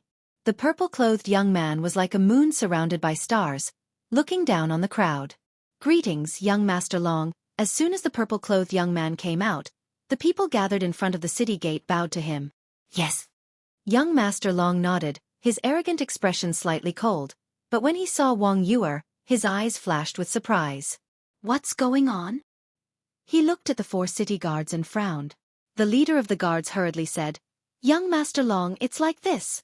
However, before he could speak, Wang Yuer's eyes flashed, and she ran to young Master Long in a panic, saying, Young Master, you have to uphold justice for this little girl. As she spoke, she used her charm technique slightly. Young Master Long was immediately enchanted, his eyes filled with admiration, and then patted his chest proudly. Don't be afraid, with me here, no one dares to bully you. Thank you, young master. Wang Yuer looked at him gratefully, her charming eyes were like silk, seducing one's soul. Little demoness. Qin Feiyong cursed. Get used to it. Young Master Hao patted his shoulder and sighed. He had lived with Wang Yuer since he was young, so he had a certain immunity to Wang Yuer's charm technique. But the others couldn't. At this moment, all the men present looked at Wang Yuer as if their souls had left their bodies. That young Master Long was even more obsessed with the charm technique, unable to extricate himself. At the same time, Wang Yuer glanced at everyone, and finally her gaze fell on Qin Feiyong and young Master Hao. Her gaze was somewhat thought-provoking. Looking at Wang Yuer's gaze, young Master Hao inexplicably felt flustered, and transmitted his voice. Brother Mu, I have an ominous premonition. Me too. Qin Feiyong muttered. Both of them secretly became vigilant. Because this Wang Yuer could do anything. Wang Yuer suddenly retracted her gaze and looked at young Master Long with a charming smile. Young Master, didn't you want to uphold justice for me? Why aren't you saying anything? Yes. Young Master Long suddenly came back to his senses, and then nodded repeatedly, looking at the four guards, he said angrily. You four men actually bullied a woman in broad daylight, this is too much. Young Master, this is a misunderstanding. The four of them trembled physically and mentally, and hurriedly knelt on the ground. Misunderstanding? Do you think I don't know what you're thinking? My city lord mansion sent you here to guard the city gate and maintain order, not to use your authority to bully people. Young Master Long roared. We were wrong. Young Master, please spare us. The four of them kept kowtowing, extremely terrified. I also want to spare you, but with so many people watching, if I do so, won't people say that I'm bending the law for personal gain? Don't blame me, this is what you asked for. Young Master Long shook his head and sighed and shouted, Men, execute them on the spot. Yes. One of the guards behind him replied respectfully. Then, he took a step forward and without saying anything, he killed the four guards. So ruthless? Qin Feiyong was dumbfounded. Young Master Hao secretly said, It's not that he's ruthless, it's sister's charming technique. What do you mean? Qin Feiyong was surprised. You still don't understand? Sister's charming technique, when used to a certain extent, can control a person's mind, and you have to do whatever she wants you to do. And that day at Longfeng Pavilion, you were lucky. Because you're about to become my father's disciple, she has some concerns, so she didn't dare to do that. Young Master Hao secretly said. When Qin Feiyong heard this, he couldn't help but break out in cold sweat. Wang Yuer's charming technique was even more terrifying than he had imagined. It seemed that in the future, he had to stay away from this woman, lest he suddenly be controlled. One had to know. He was a person with secrets all over his body. Once controlled, the consequences would be unimaginable. Young Master Long looked at Wang Yuer and said with a flattering smile, "Miss, are you satisfied now?" "Thank you, young master," Wang Yuer said weakly, then suddenly pointed at Qin Feiyong and young Master Hao, and said, "And them, they followed me all the way, they definitely have ulterior motives." What the hell? Qin Feiyong and young Master Hao almost spat out a mouthful of blood. Ulterior motives? What kind of joke was this? If it was another woman, it might be possible. But for this little demoness, they only wanted to stay as far away from her as possible. How could they possibly have ulterior motives towards her? However, no one else knew about this. Everyone looked at the two of them in unison, their eyes filled with anger. As for that young Master Long, his eyes revealed a trace of ruthlessness. "She's forcing us to make a move." Young Master Hao sighed. Qin Feiyong also had a helpless look on his face. A single sentence was enough to make him and young Master Hao public enemies. This woman was more than terrifying. She was simply impossible to deal with. Suddenly, killing intent flashed in young Master Long's eyes, and he said without turning his head, "Miss, tell me, how should we deal with them?" "It's up to you," Wang Yuer said weakly. Young Master Long laughed coldly and waved his hand. "Break their legs for this young master." Immediately, the group of guards behind him swarmed forward with cruel smiles on their faces. There were more than a dozen of them, and their cultivations ranged from 3 to 5-star War Master. "Sis, isn't this too much?" Young Master Hao sent a sound transmission, sweeping his gaze across the guards, his brows tightly knitted. "Humph! You asked for it." Chapter 981. More than a dozen guards looked ferocious. Wang Yuer revealed 2 sweet dimples, looking extremely charming. She was a typical little witch. Young Master Long gritted his teeth as if he had a feud with Qin Feiyong and Wang Yuer. Seeing this situation, the surrounding crowd kept retreating, afraid that they would be implicated. The atmosphere at the scene was extremely tense. Qin Feiyong and Wang Yuer looked at each other and couldn't help but raise their eyebrows. Young Master Hao looked at those guards and said, "Let me tell you, you'd better not provoke me. You still dare to be arrogant when you're about to die?" Young Master Long looked surprised and then said to those guards, "Be gentle, don't kill them. I want to have fun today." "Okay." More than a dozen guards nodded, their faces full of mockery and ridicule. "There are so many people who want to die." Young Master Hao's eyes turned cold, and his saint aura roared in all directions. Those dozen guards were immediately imprisoned on the spot. He is actually a battle saint." Young Master Long was shocked. Under young Master Hao's saint aura, those guards felt as if they were in the abyss, and their bodies turned cold. "I said, don't provoke me." Young Master Hao roared, and his saint aura suddenly surged. More than a dozen guards exploded on the spot, and blood splattered in the sky. Everyone's faces turned pale with fright. Wang Yuer was also shocked. Obviously, she didn't expect young Master Hao to kill them directly. Only Qin Feiyong looked as if nothing had happened. Although he hadn't known young Master Hao for long, he had already known young Master Hao's character. Don't be fooled by young Master Hao's usual sloppy appearance. In fact, there was an inviolable arrogance in his bones. Therefore, when dealing with this person, one had to use the right method, or one would get into trouble. And this young Master Long, relying on the power behind him, repeatedly provoked him. As the son of the Chief Tower Master, he definitely couldn't tolerate it. "How dare you? How dare you kill my guards? Do you know who I am? Do you know how big a mistake you have made?" Young Master Long didn't realize that he had hit an iron plate this time. After coming back to his senses, he immediately shouted at young Master Hao in a stern voice. "You're still excited?" Young Master Hao raised his eyebrows, crossed his arms in front of his chest, and laughed. "You are the first one who dares to talk to me like this." I have to admire your courage. Who do you think you are? Young Master Long was not to be outdone. Qin Feiyong frowned. Young Master Hao had already displayed his strength, yet this person still dared to continue challenging him? It seemed like this young Master Long really had someone backing him up. Who am I? In the meantime, young Master Hao was stunned. As the son of the dignified Chief Tower Master, when had he ever been humiliated like this? Was this person tired of living? Murderous intent flashed in his eyes as he landed in front of young Master Long. What do you want to do? This sudden action caused young Master Long to panic a little. What are you trying to do? What do you think? Young Master Hao laughed and raised his hand to slap young Master Long's face. Furthermore, he used half of his strength. But even if it was only half of his strength, it was still not something that young Master Long could withstand. Because young Master Long was only a battle emperor. There was no suspense. Accompanied by a miserable howl, young Master Long flew out like a meteorite, crashing into the city gate behind him, blood spurting out wildly.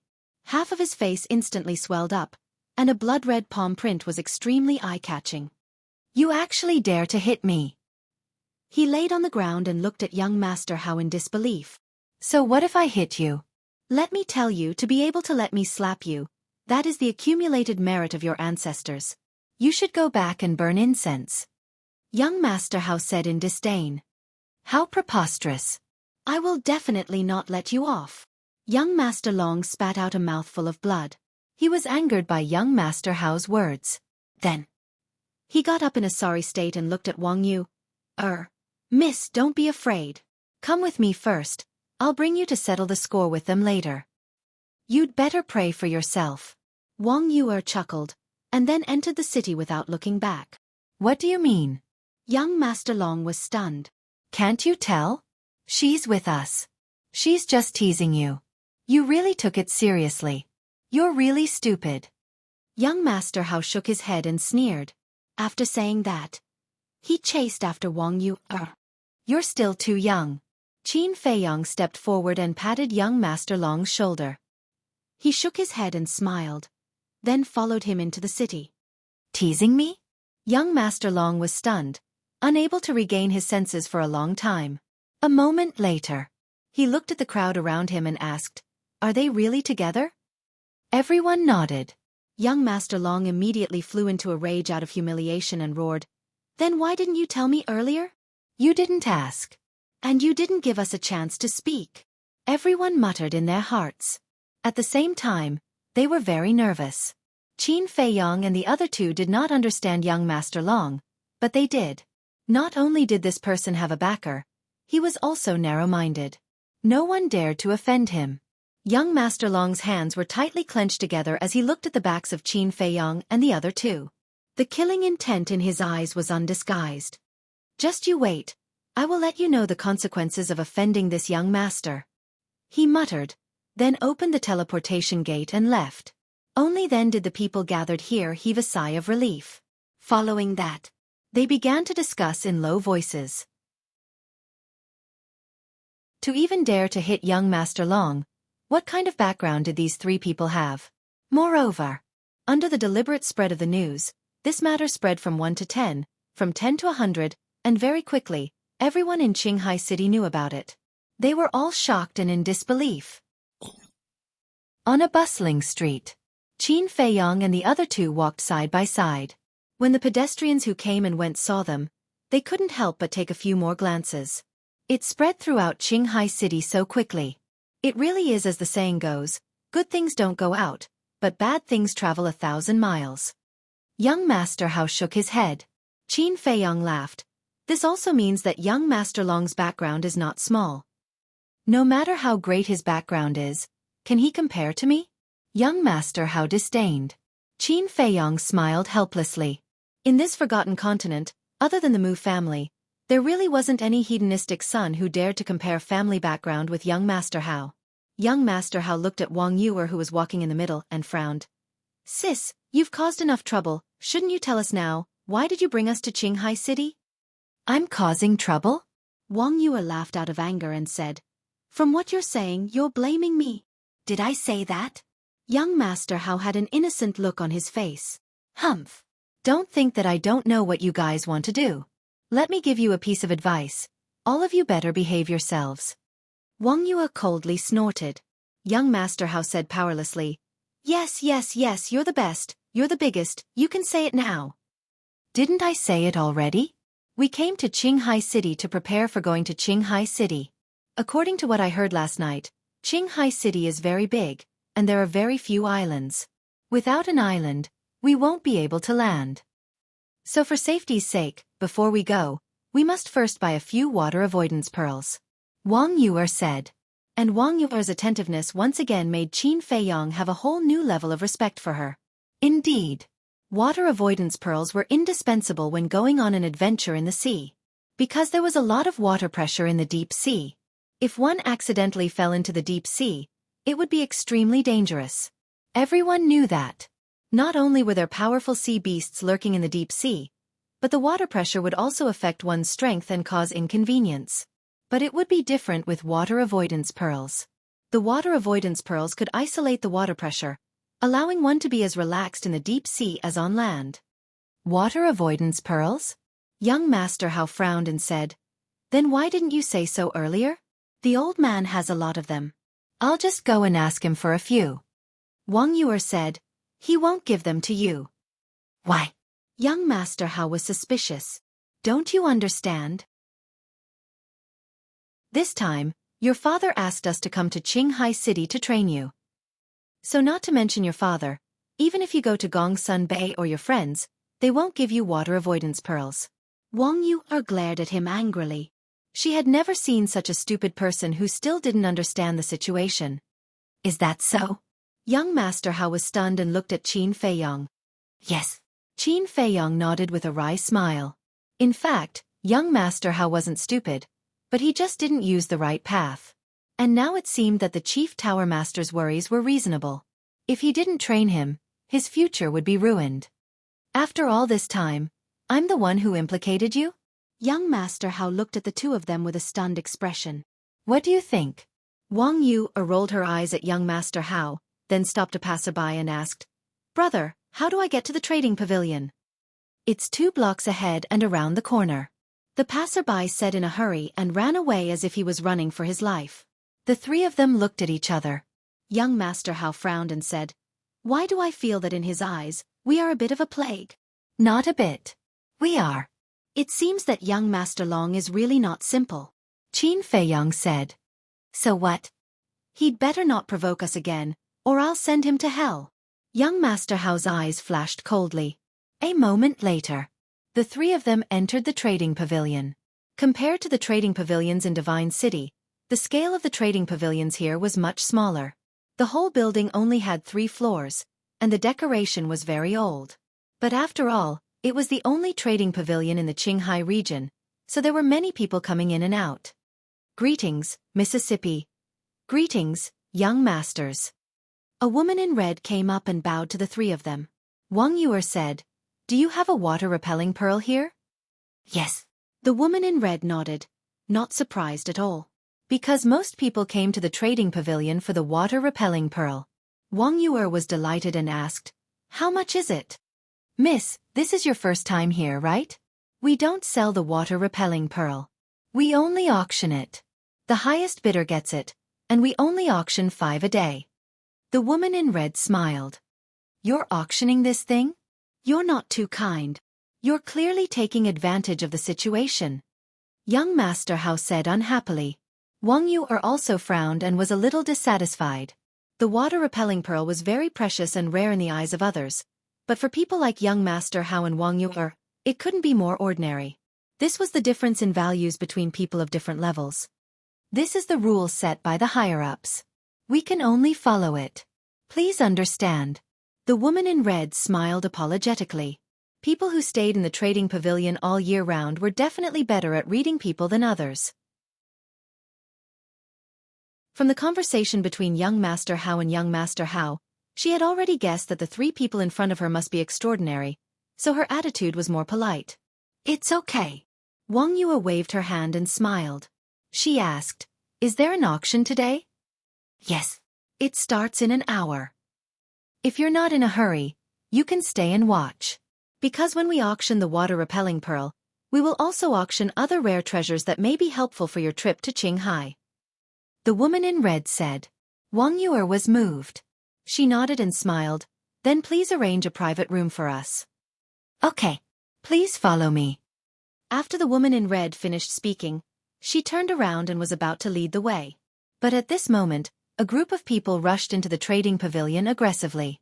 The leader was young Master Long. There were more than 20 people behind him. They were all middle-aged burly men. Their bodies were burly, and the aura they emitted was between 7 and 9 Star War Masters. Compared to the guards at the city gate before, their overall strength was on a higher level. Beside young Master Long, there was an old man in black. This person was skinny and had white hair. There was no aura on his body at all. He looked weak, but his old eyes were filled with strands of astonishing sharpness. It's them. After young Master Long rushed into the trading pavilion, he glanced at the crowd. When he saw Qin Feiyong and the other two, he immediately grabbed the three of them and said angrily. Immediately. The 20 or so guards and the old man in black looked at Qin Feiyong and the other two. They're really not afraid of death. Young Master Hao muttered, a hint of killing intent flashing in the depths of his eyes. Young Master Long smiled contemptuously, looked at the three of them arrogantly, and said, Now, I'll give you a chance, kneel down and kowtow to apologize. Kowtow and apologize? Who gave you the guts to say such words to me? Young Master Hao's face darkened. Haha, young Master Long laughed arrogantly, and said, Today, not only do you have to kowtow and apologize, you also have to hand her over to me. Smelly bitch. How dare you play with me? I'll let you know the consequences of offending me later. His eyes swept across Wang Yuer's chest unscrupulously, full of lust and wickedness. Wang Yuer frowned and said indifferently, You will pay the price for this. Haha. This is my territory, what do you dare to do to me? You're not going to kneel, are you? All right. Cripple them for me. Young Master Long roared, and the 20 or so guards immediately rushed towards Qin Feiyong and the other two. Stop. But at this time, the woman in red stood up, looked at young Master Long, and said in a deep voice, Young Master Long, don't forget that this is the trading pavilion. If you have any personal grudges, please wait until they leave the trading pavilion. Is the trading pavilion that great? Get the hell out of my way, or I'll beat you up too. Young Master Long shouted arrogantly. How dare you? The woman in red's face sank. Pah! However, before she could finish her sentence, young Master Long took a step forward and slapped the woman in red's face. You? The woman in red was stunned. Although she was only a staff member of the trading pavilion and couldn't be compared to young Master Long, in Qinghai City, no one had ever dared to cause trouble in the trading pavilion. Not to mention the people in the trading pavilion. Young Master Long waved his hand and sneered. Bitch, I'll ask you one more time, are you going to get out of my way or not? They are guests of my trading pavilion. Don't even think about touching them. I will immediately report this matter to the pavilion master and ask him to make a decision. The woman in red took out an image crystal. You're courting death. Young Master Long was furious. He slapped away the image crystal of the woman in red, and then slapped her again. The woman in red's beautiful face turned pale. Young Master Long was a famous playboy in Qinghai City, so she understood him. Although he was usually very arrogant, he was still honest every time he came to the trading pavilion. But he didn't expect him to be so crazy today. You've gone too far.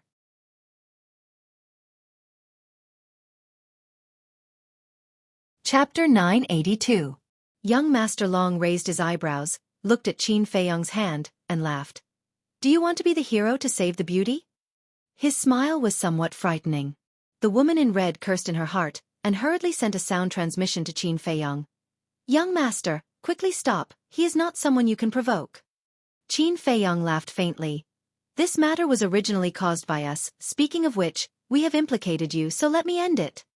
He did not send a sound transmission. The woman in red was stunned. This kind of confident tone and arrogant demeanor was not something an adventurer should have.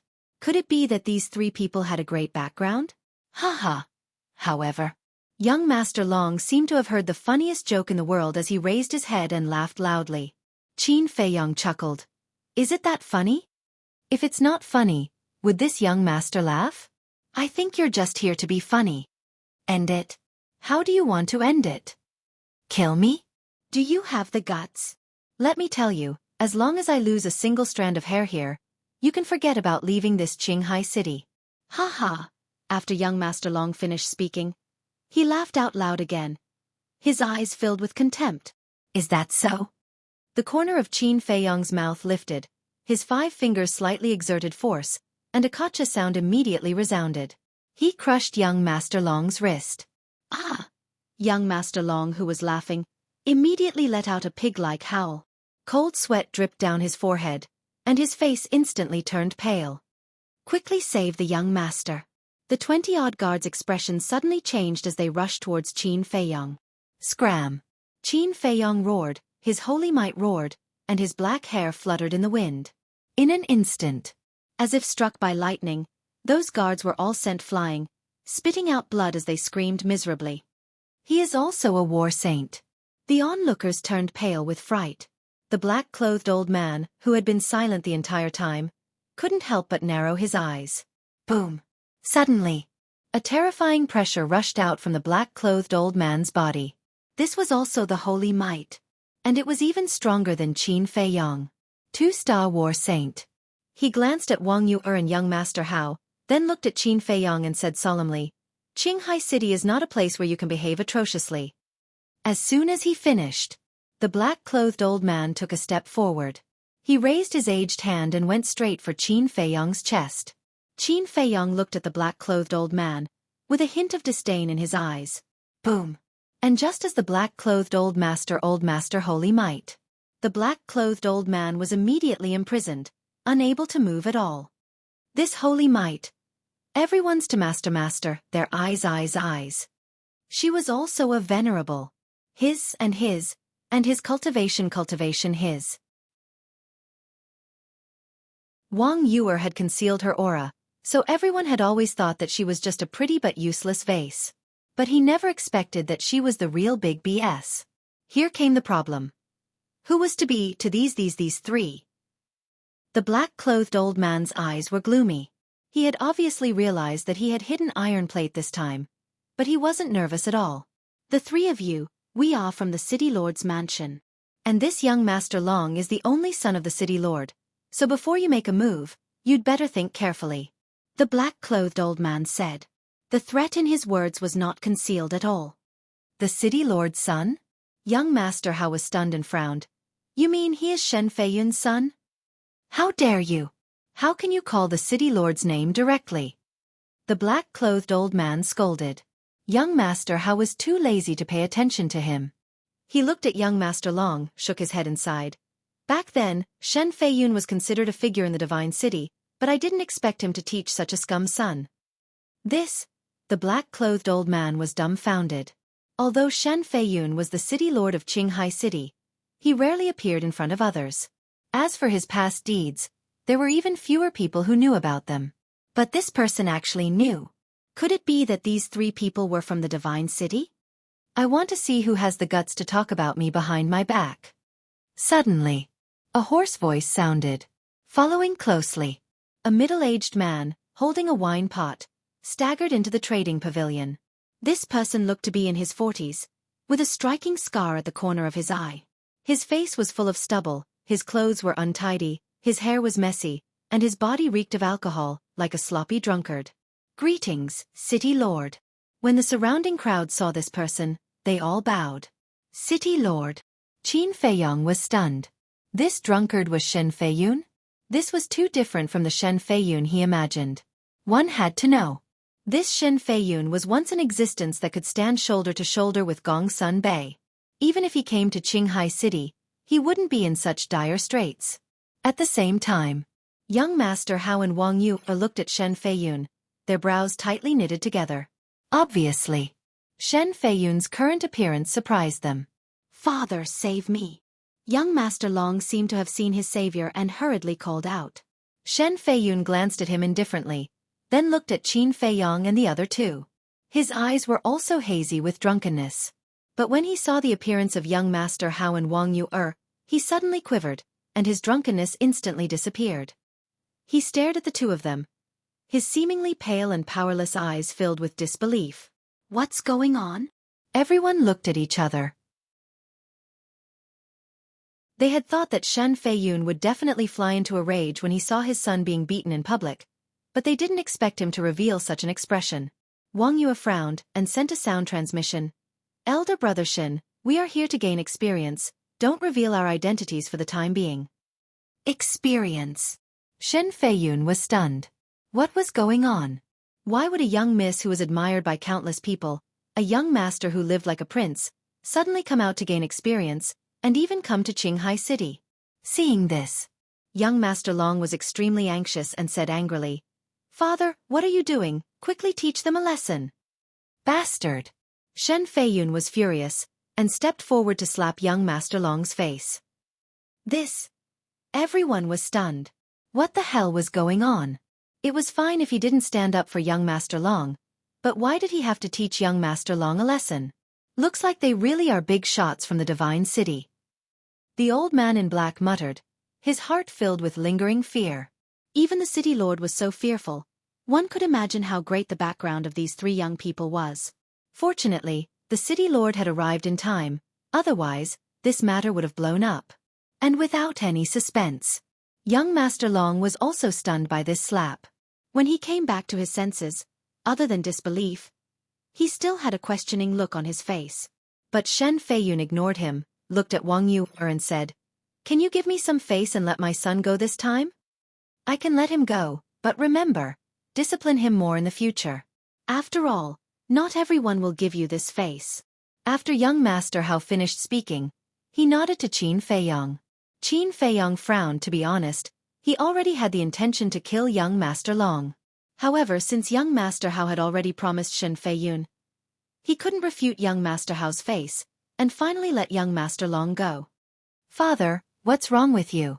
Young Master Long ran to Shen Feiyun's side as if he was running for his life, and asked suspiciously. Shut up! Shen Feiyun shouted coldly. Then he looked at young Master Hao and said, When I go back, I will teach him a lesson, but you guys better not cause trouble in Qinghai City. Young Master Hao said indifferently, Do we look like people who would take the initiative to cause trouble? It's best if that's the case. Shen Feiyun looked at the three of them with deep meaning, and then did not say another word, and turned to leave with young Master Long and the others. What's going on? Qin Feiyong was suspicious. Shen Feiyun obviously knew the identity of young Master Hao and Wang Yue, but why was his attitude so cold? He could even faintly catch a trace of disgust in Shen Feiyun's eyes. At the same time, the surrounding crowd looked at each other in dismay. They originally thought that there would be a good show to watch, but who would have thought that it would end just like that? And when they looked at Qin Feiyong and the other two again, their eyes were filled with reverence. The red-clothed lady who received Qin Feiyong and the other two was the same. She had guessed that the three of them might have extraordinary origins, but she didn't expect that even the city lord would be so polite to them. Who? The red-clothed lady took a deep breath and calmed the emotions in her heart. Then she looked at Qin Feiyong and the other two and bowed. I'm sorry, I frightened you guys. Wang Yue said, We were the ones who caused you to be slapped by him. We should be the ones apologizing. Mrs. Too polite. Anyone who comes to the trading pavilion is an honored guest of our trading pavilion. Of course, we have to do our best to protect the safety of our guests. The red-clothed lady laughed. Qin Feiyong and the other two were surprised. They didn't expect the trading pavilion of Qinghai City to be so protective of their guests. If it was the trading pavilion of the Divine City, the people of the trading pavilion would probably only stand behind young Master Long. Fu Anshan was the best example. Back then, Qin Feiyong and the others entered the trading pavilion. Later, Guo Ming brought people to cause trouble. In the end, Fu Anshan helped the people of the Scorpion tribe to bully them. Let's go. I'll take you to the VIP room. The red-clothed lady said. Thank you. Wang Yue nodded and smiled. Thus, the three of them walked to the second floor under the guidance of the red-clothed lady. Brother Hao, didn't you say that the pavilion master of Qinghai City's trading pavilion, Fu Xiong, is Fu Anshan's son? Qin Feiyong frowned. That's right. Young Master Hao nodded and asked suspiciously, What's wrong? Qin Feiyong said, It's nothing. I just feel that Fu Xiong's management is pretty good. There was an old saying that went like this: like father, like son. Before coming to the trading pavilion, he thought that Fu Xiong was the same as Fu Anshan, a petty person who only cared about benefits. But now, it seemed that wasn't the case. Because the quality of the staff was related to the person in charge. The better the quality of the person in charge, the better the quality of the staff. Although he hadn't seen Fu Xiong with his own eyes, from the red-clothed lady's character, it wasn't difficult to see that Fu Xiong should be a good person. Therefore, it was this contrast that made Qin Feiyong unable to adapt for a while. Of course.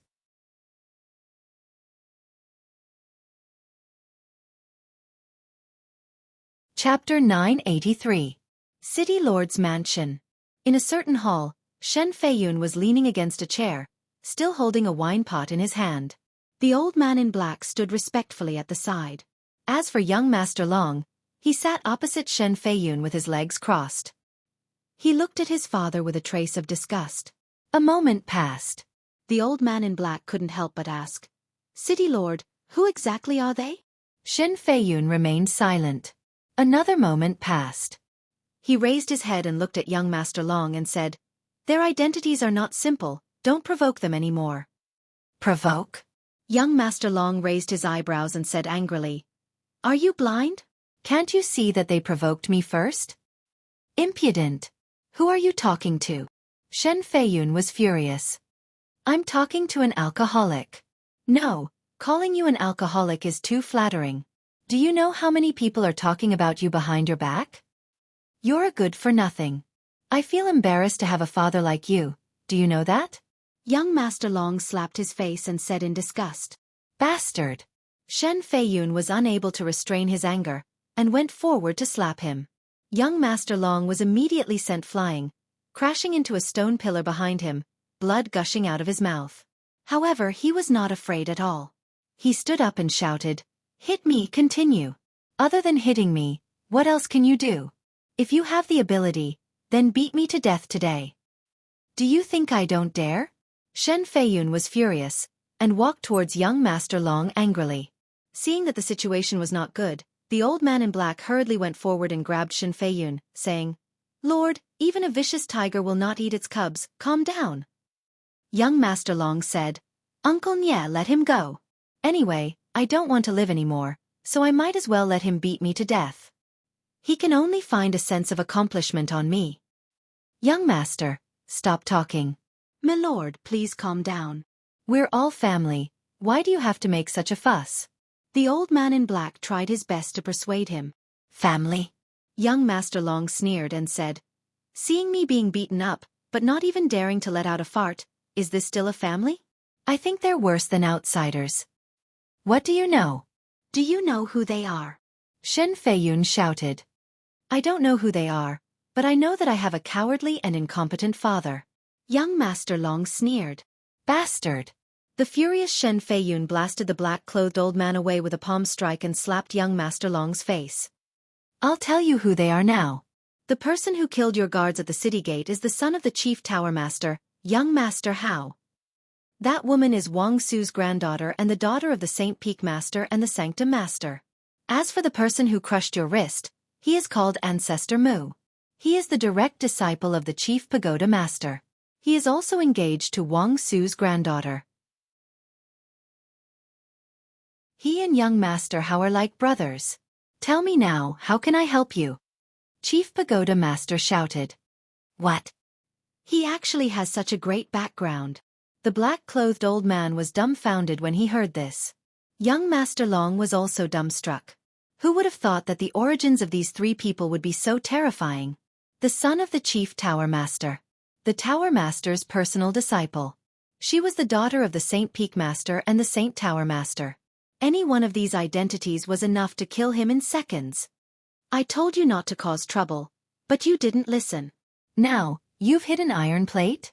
Let me tell you, if it weren't for my face, you would have been dead long ago. You really are a good-for-nothing.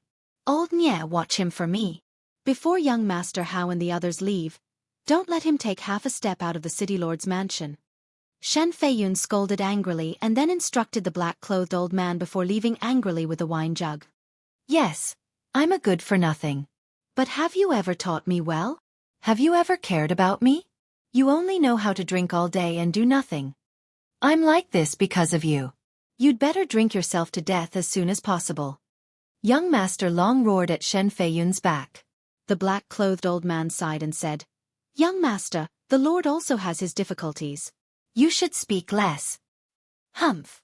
Young Master Long snorted coldly, his eyes flashing with shocking murderous intent, and said sternly, "So what if he's the son of the chief tower master?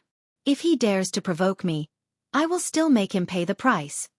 The black-clothed old man's face changed and hurriedly said, "Young Master, this won't do, please don't act recklessly." "Why do you care?" Scram! Young Master Long pushed the black-clothed old man away, opened the teleportation door, and walked in without looking back. Trading Pavilion. The woman in red brought Qin Feiyong and the other two into a VIP room. The VIP room was about 5 or 6 meters long, and the decorations were simple and elegant. In the middle, there was a tea table, surrounded by a few chairs neatly arranged. In front of him was a transparent floor-to-ceiling window, allowing him to clearly see the situation outside the auction house. "Please take a seat." After the woman in red finished speaking, she walked to the tea table. There was a tea set on the tea table. She squatted on the ground and prepared to make tea. Wang Yuer laughed. "You can go and do your work, we can do it ourselves." "All right, I'll keep guard outside. If there's anything, just call me." The woman in red was very sensible. She got up and walked out of the VIP room, closing the door. The auction would begin in a while. Qin Feiyong glanced at the auction house, then laid on the chair and closed his eyes to take a nap. Suddenly, young Master Hao sighed. "I really didn't expect Shen Feiyun to become like this. Yeah. This is too different from the Shen Feiyun we know." Wang Yuer nodded. Qin Feiyong opened his eyes, looked at the two of them, and asked, "What kind of person was Shen Feiyun in the past?"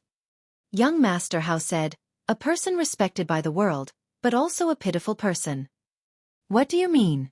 Qin Feiyong became more and more curious. Back then he was extremely talented, and together with Gong Sun Bei, they were known as the two heroes of the main pagoda. His future was limitless. At that time, both of them wanted to become my father's disciple. But you also know that the main pagoda has rules. One must obtain the inheritance of a certain main pagoda master in the land of inheritance in order to become the current main pagoda master's disciple. Later, my father brought them to the land of inheritance, but the person who obtained the inheritance in the end was Gong Sun Bei. Young Master Hao said. Qin Feiyong said in surprise, "Just because of this blow, he left the divine city?" "Of course not. As a monstrous figure, how could his temperament be so bad? The biggest reason why he left the divine city was that his woman had an affair with Gong Sun Bei." Young Master Hao said. "What?" Qin Feiyong was dumbfounded. "Surprised, right? I was the same as you at that time.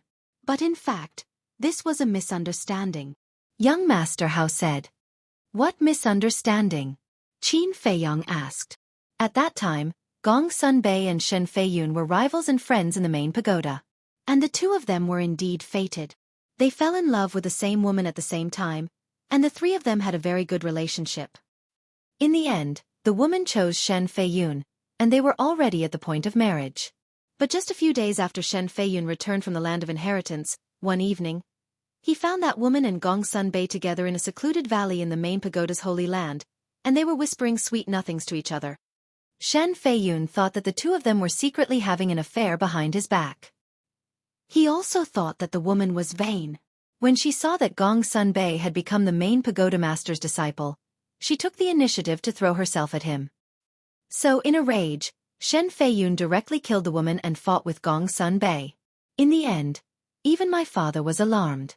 Young Master Hao said. Qin Feiyong frowned and said, "It's not Shen Feiyun's fault. If there was nothing, why would Gong Sun Bei and that woman meet in private?" I thought so too at that time. But in the end, under my father's interrogation, Gong Sun Bei told the truth. The reason was that Shen Feiyun didn't get the inheritance and couldn't help but feel a little disappointed. After returning from the land of inheritance, he drank all day long to drown his sorrows. That woman was anxious, So she went to find Gong Sun Bei and asked him to persuade Shen Feiyun. At that time, they were whispering sweet nothings to each other purely because that woman was pregnant with Shen Feiyun's child. Her body was a little weak and she almost tripped. Gong Sun Bei went up to support her and told her to be careful in the future. Unexpectedly, Shen Feiyun happened to see it, and the misunderstanding arose. Young Master Hao sighed. I see. Qin Feiyang suddenly understood and asked, Does Shen Feiyun know the truth? Yes. Young Master Hao nodded. Qin Feiyang said, Then he must be very regretful. After all, that woman is already pregnant with his child. Yes, very regretful. But because of this, he resented Gong Sun Bei even more. Because in his opinion, if Gong Sun Bei hadn't met that woman in private, this tragedy wouldn't have happened. At that time, he might have really been overwhelmed with grief and indignation. He even went to look for my father to reason with him. You know my father's personality. Seeing that he was being unreasonable, not only did he not help him, he even fiercely reprimanded him. Because of this, Shen Feiyun even hated my father, thinking that my father was biased toward Gong Sun Bei. Then, in a fit of anger, he left the divine city. There has been no news of him all these years, but I didn't expect him to be in Qinghai City, and I didn't expect his son to be so old. Young Master Hao said. Because of a small misunderstanding, he mistakenly killed his own woman and unborn child. Such a blow, no matter who it was, would probably break down. No wonder he became like this. But not long ago, I noticed that the way he looked at you seemed to still hate your father? Qin Feiyang said. I noticed it too. I think he has fallen into it and will find it very difficult to walk out. My father is the same. He knew that Shen Feiyun was blinded by grief and anger, but he didn't counsel him. Instead, he scolded him. Isn't this aggravating the conflict? Forget it. Let's not talk about it. This is their business. Let them solve it themselves. Young Master Hao waved his hand. Qin Feiyang sighed.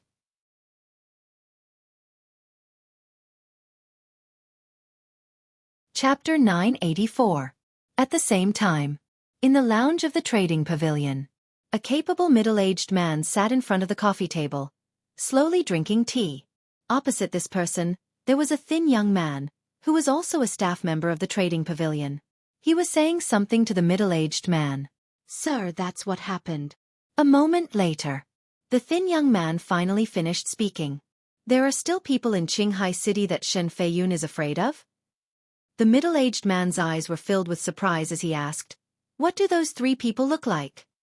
The thin young man waved his hand, his battle chi surged, and 3 phantoms condensed. It was Qin Feiyang and the other 2. This. The middle-aged man looked at the phantoms of the 3 people and his gaze immediately became dull. The teacup in his hand fell to the ground and shattered into pieces. What's wrong, sir? The thin young man was shocked and asked. Impossible. Why would they appear in Qinghai City? The middle-aged man acted as if he didn't hear anything as he muttered to himself, his face full of disbelief. The thin young man was also more and more surprised. Suddenly, the middle-aged man looked at the thin young man and asked, Where are they now? VIP room 17 of the auction house. The thin young man said. The middle-aged man pondered for a moment, then waved his hand and said, I understand, you can leave first. Yes.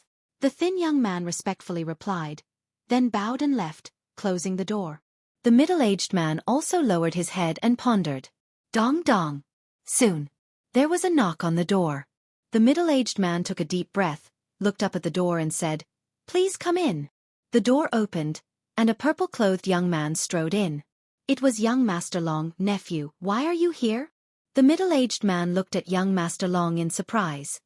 Don't mention it. After young Master Long closed the door, he shook his head angrily and walked up to sit opposite the middle-aged man. The middle-aged man's eyes flashed as he smiled and said, Could it be that nephew is still brooding over what happened before? Young Master Long was stunned and frowned. Uncle Fu also knows? The middle-aged man said, It's such a big matter, it's hard for me not to know. Young Master Long said angrily, That's good, help me judge, isn't my father very incompetent? This. The middle-aged man hesitated, not knowing how to answer. Yes. I admit that their identities are indeed frightening, but there's a good saying, the heavens are high and the emperor is far away. Why are you so afraid of them? The more young Master Long spoke, the angrier he got. The middle-aged man was stunned and said, "You already know their identities?" "Yes, my father said so." Mr. Dragon nodded and asked, "Uncle Fu, do you know who they are?" "Of course I know." The middle-aged man smiled. Young Master Long said, "Then can you think of a way to help me vent my anger?" The middle-aged man was stunned. He shook his head and smiled bitterly. "Nephew, aren't you making things difficult for Uncle? Even Uncle Fu is scared of you?" Young Master Dragon raised his eyebrows. I can't be afraid." "Nephew, listen to your uncle.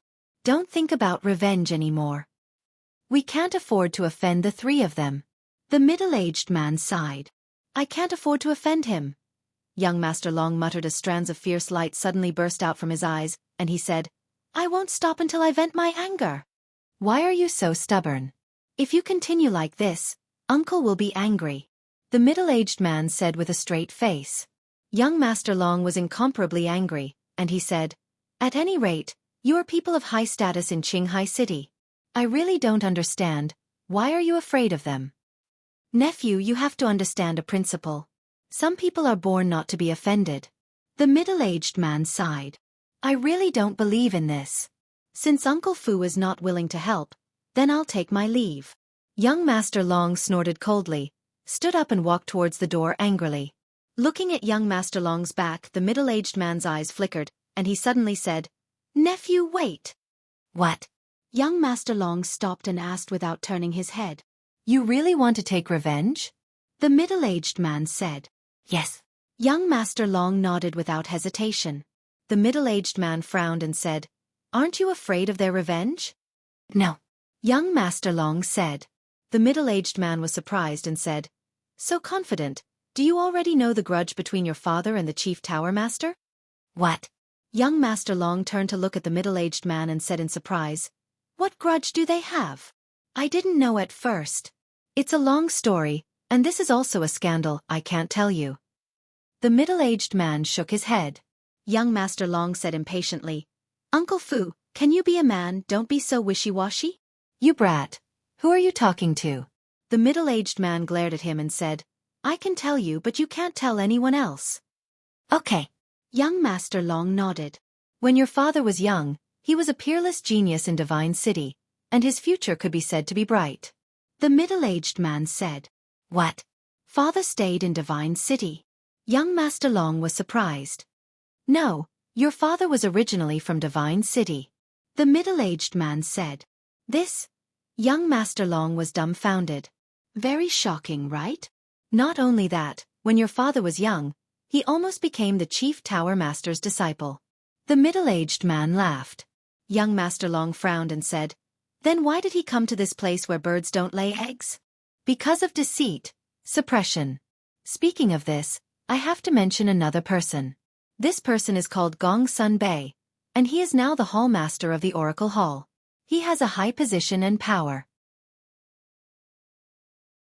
When he was young, this person had a very good relationship with your father. However, this Gong Sun Bei is a sanctimonious villain. I still remember that your father was about to become the Chief Tower Master's personal disciple, but this Gong Sun Bei said something to the Chief Tower Master, and the Chief Tower Master immediately changed his mind. And he even took the opportunity to snatch your father's woman." The middle-aged man said faintly. "This?" Hearing this, young Master Long was stunned, and then said angrily, "He is too despicable." "Isn't that so?" "The most excessive thing is that the Chief Tower Master not only went back on his word, but he also sent your father to Qinghai City. And he also gave a death order, ordering your father to never return to Divine City. It is because of this that your father drinks all day long. To be honest, if the Chief Tower Master didn't send your father here, with your father's talent, his status in Divine City would not be worse than Gong Sun Bei." The middle-aged man sighed. "How preposterous. These people are worse than animals." Young Master Long gritted his teeth, his eyes full of resentment, and said gloomily, "Uncle Fu, I must seek justice for my father." "Forget it. The Chief Tower Master controls the entire Forgotten Continent and the fate of all of us. You can't beat him. It's just that your father, I really feel that it's not worth it for him. The middle-aged man said regretfully. On the surface it was persuasion, but in reality it was instigation. I can't beat the chief tower master, but that doesn't mean I can't beat his son. I've decided, I want him to taste the pain of losing a son. Young Master Long said sternly. You want to kill young Master Hao? The middle-aged man was shocked. Yes. Young Master Long nodded, then knelt on the ground with a plop and said, Uncle Fu, on account of our years of friendship, please help me. This? The middle-aged man hesitated.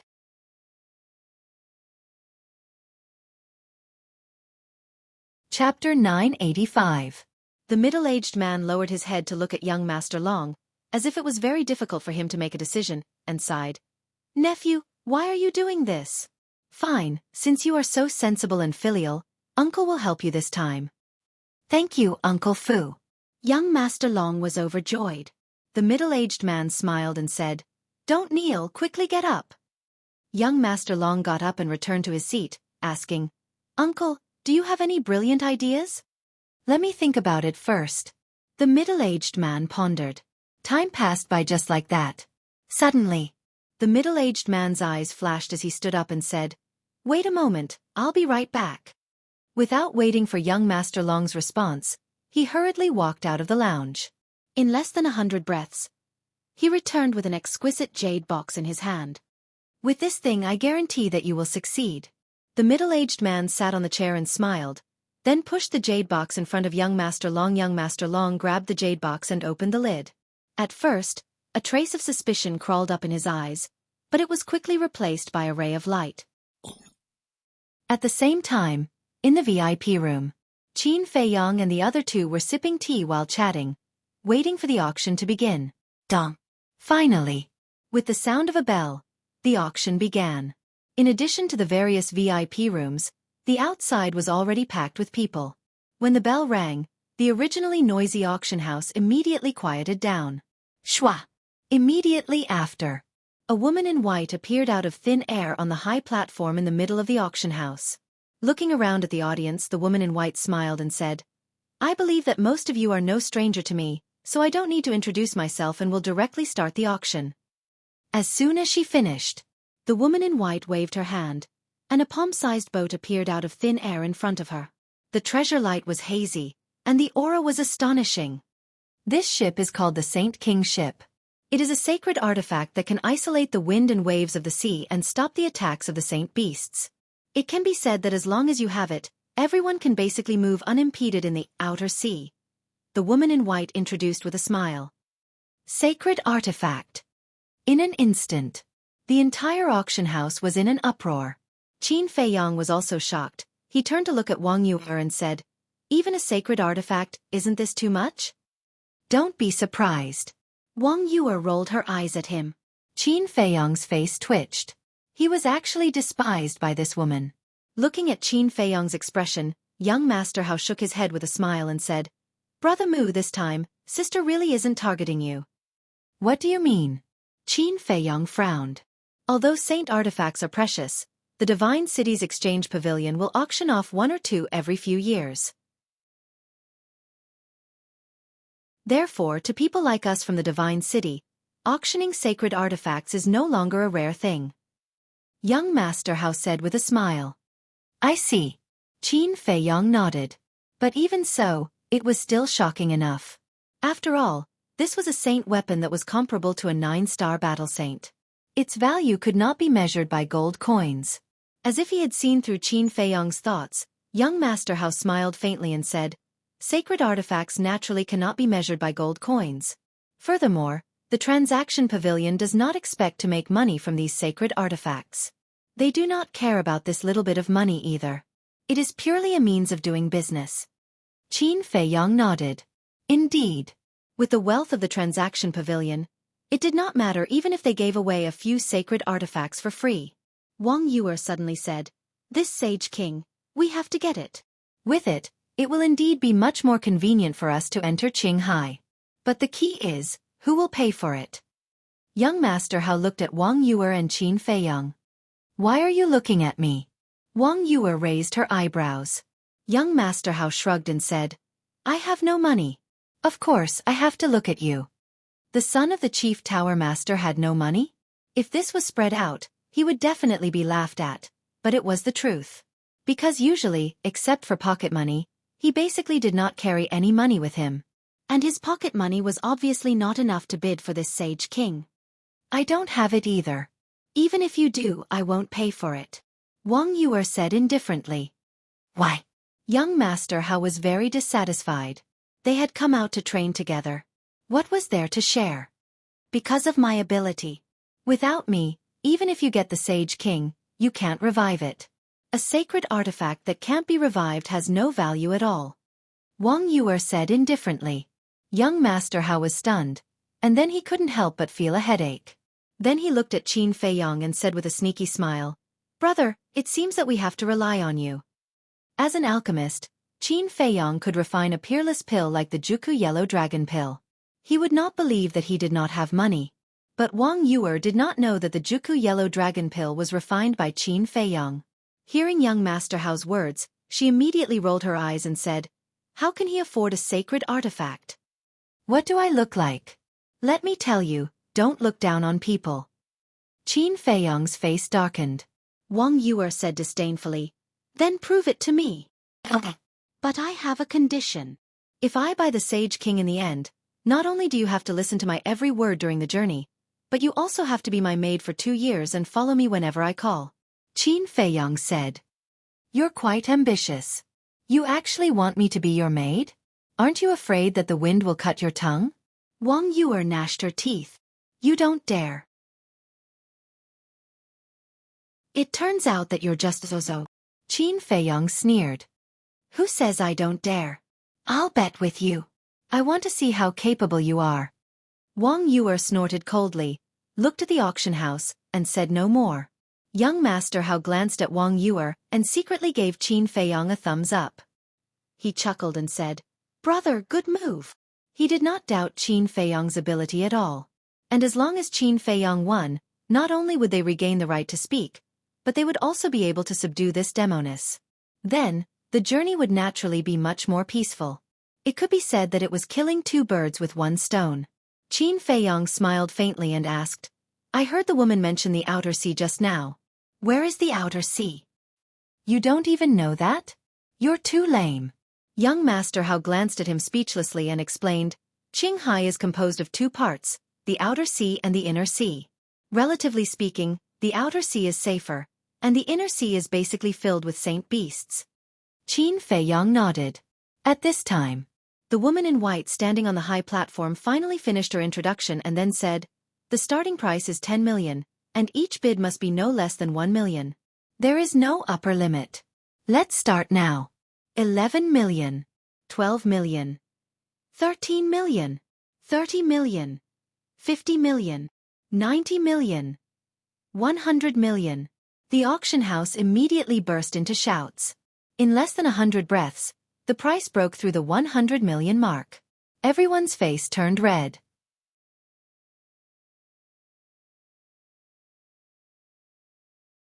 Chapter 986. Seeing this, young Master Hao didn't say anything. But when Wang Yuer saw that Qin Feiyong didn't bid for a long time, she couldn't help but mock. What are you doing? Don't tell me that this price scared you. No hurry. Qin Feiyong smiled faintly. Of course I'm not in a hurry. Anyway, I'm not the one who wants to bid. I just want to tell someone that if you don't have the ability, don't try to be brave. Wang Yuer slowly cleaned the tea set while chuckling, full of sarcasm. Trying to be brave? Qin Feiyong smiled helplessly and said, Am I the kind of person who likes to be brave? I'm just afraid that once I open my mouth, they won't be able to play anymore. Arrogant. Wang Yuer rolled her eyes. Qin Feiyong frowned. It seemed that he had to shut this woman up.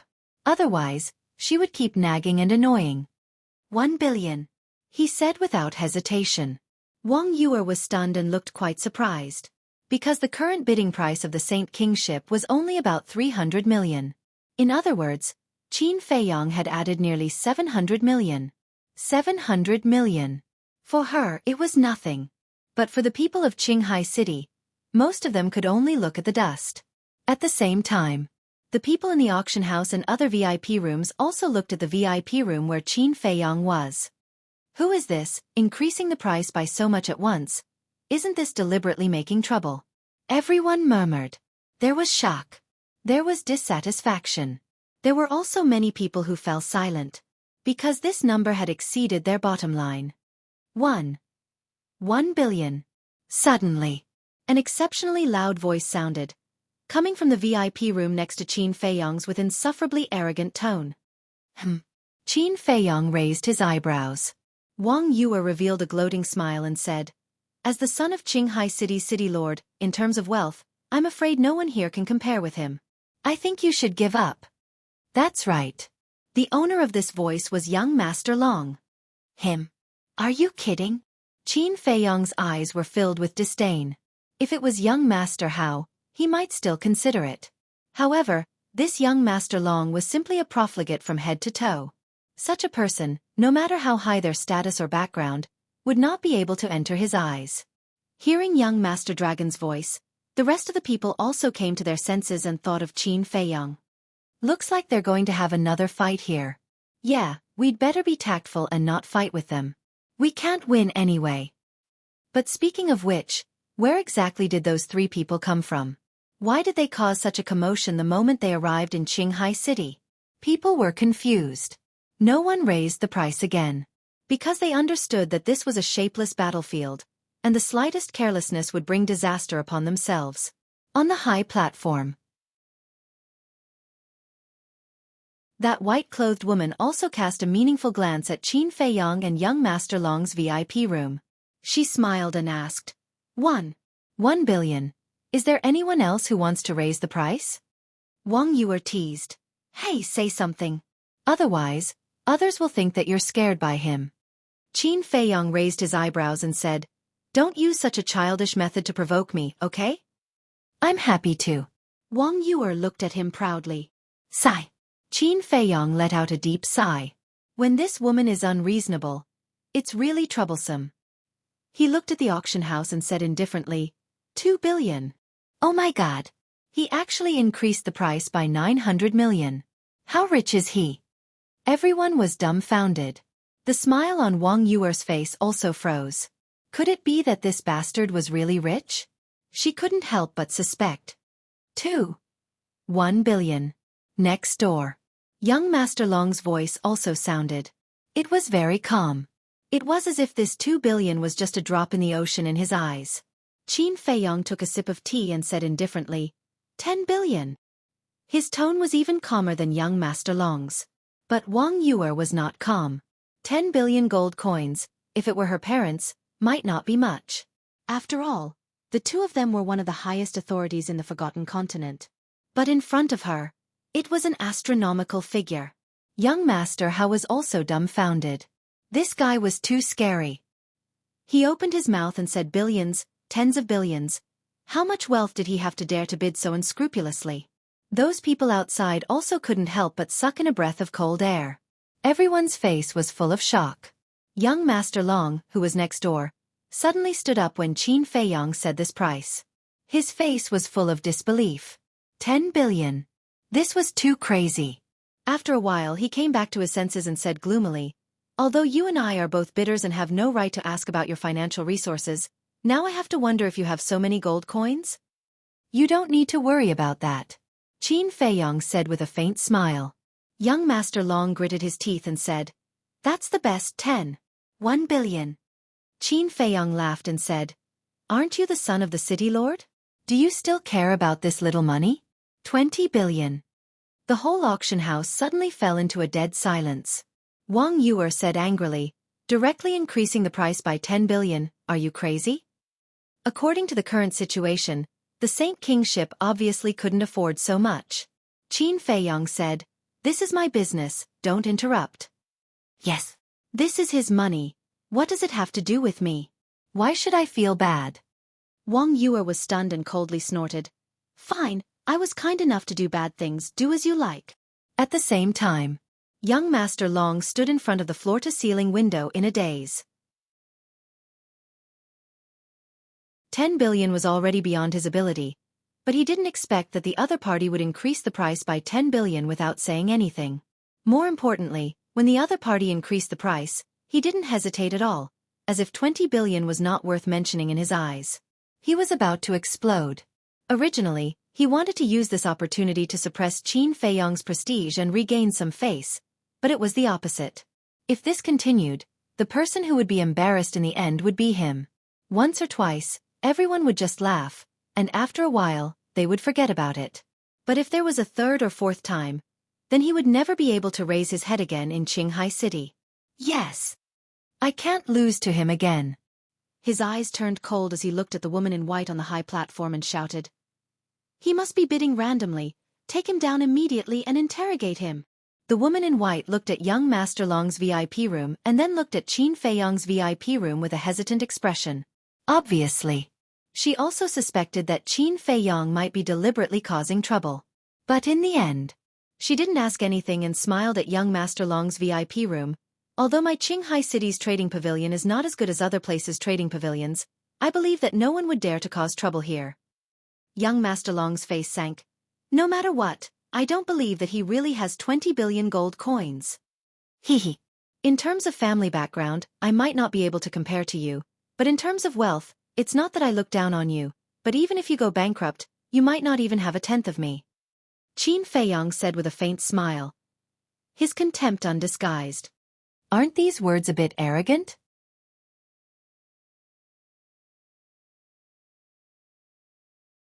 Chapter 987. Arrogant. Too arrogant. Young Master Long was so angry that his eyes turned red and his body trembled. He didn't have much wealth, but he had the City Lord's mansion behind him. The City Lord's mansion controlled the entire Qinghai City.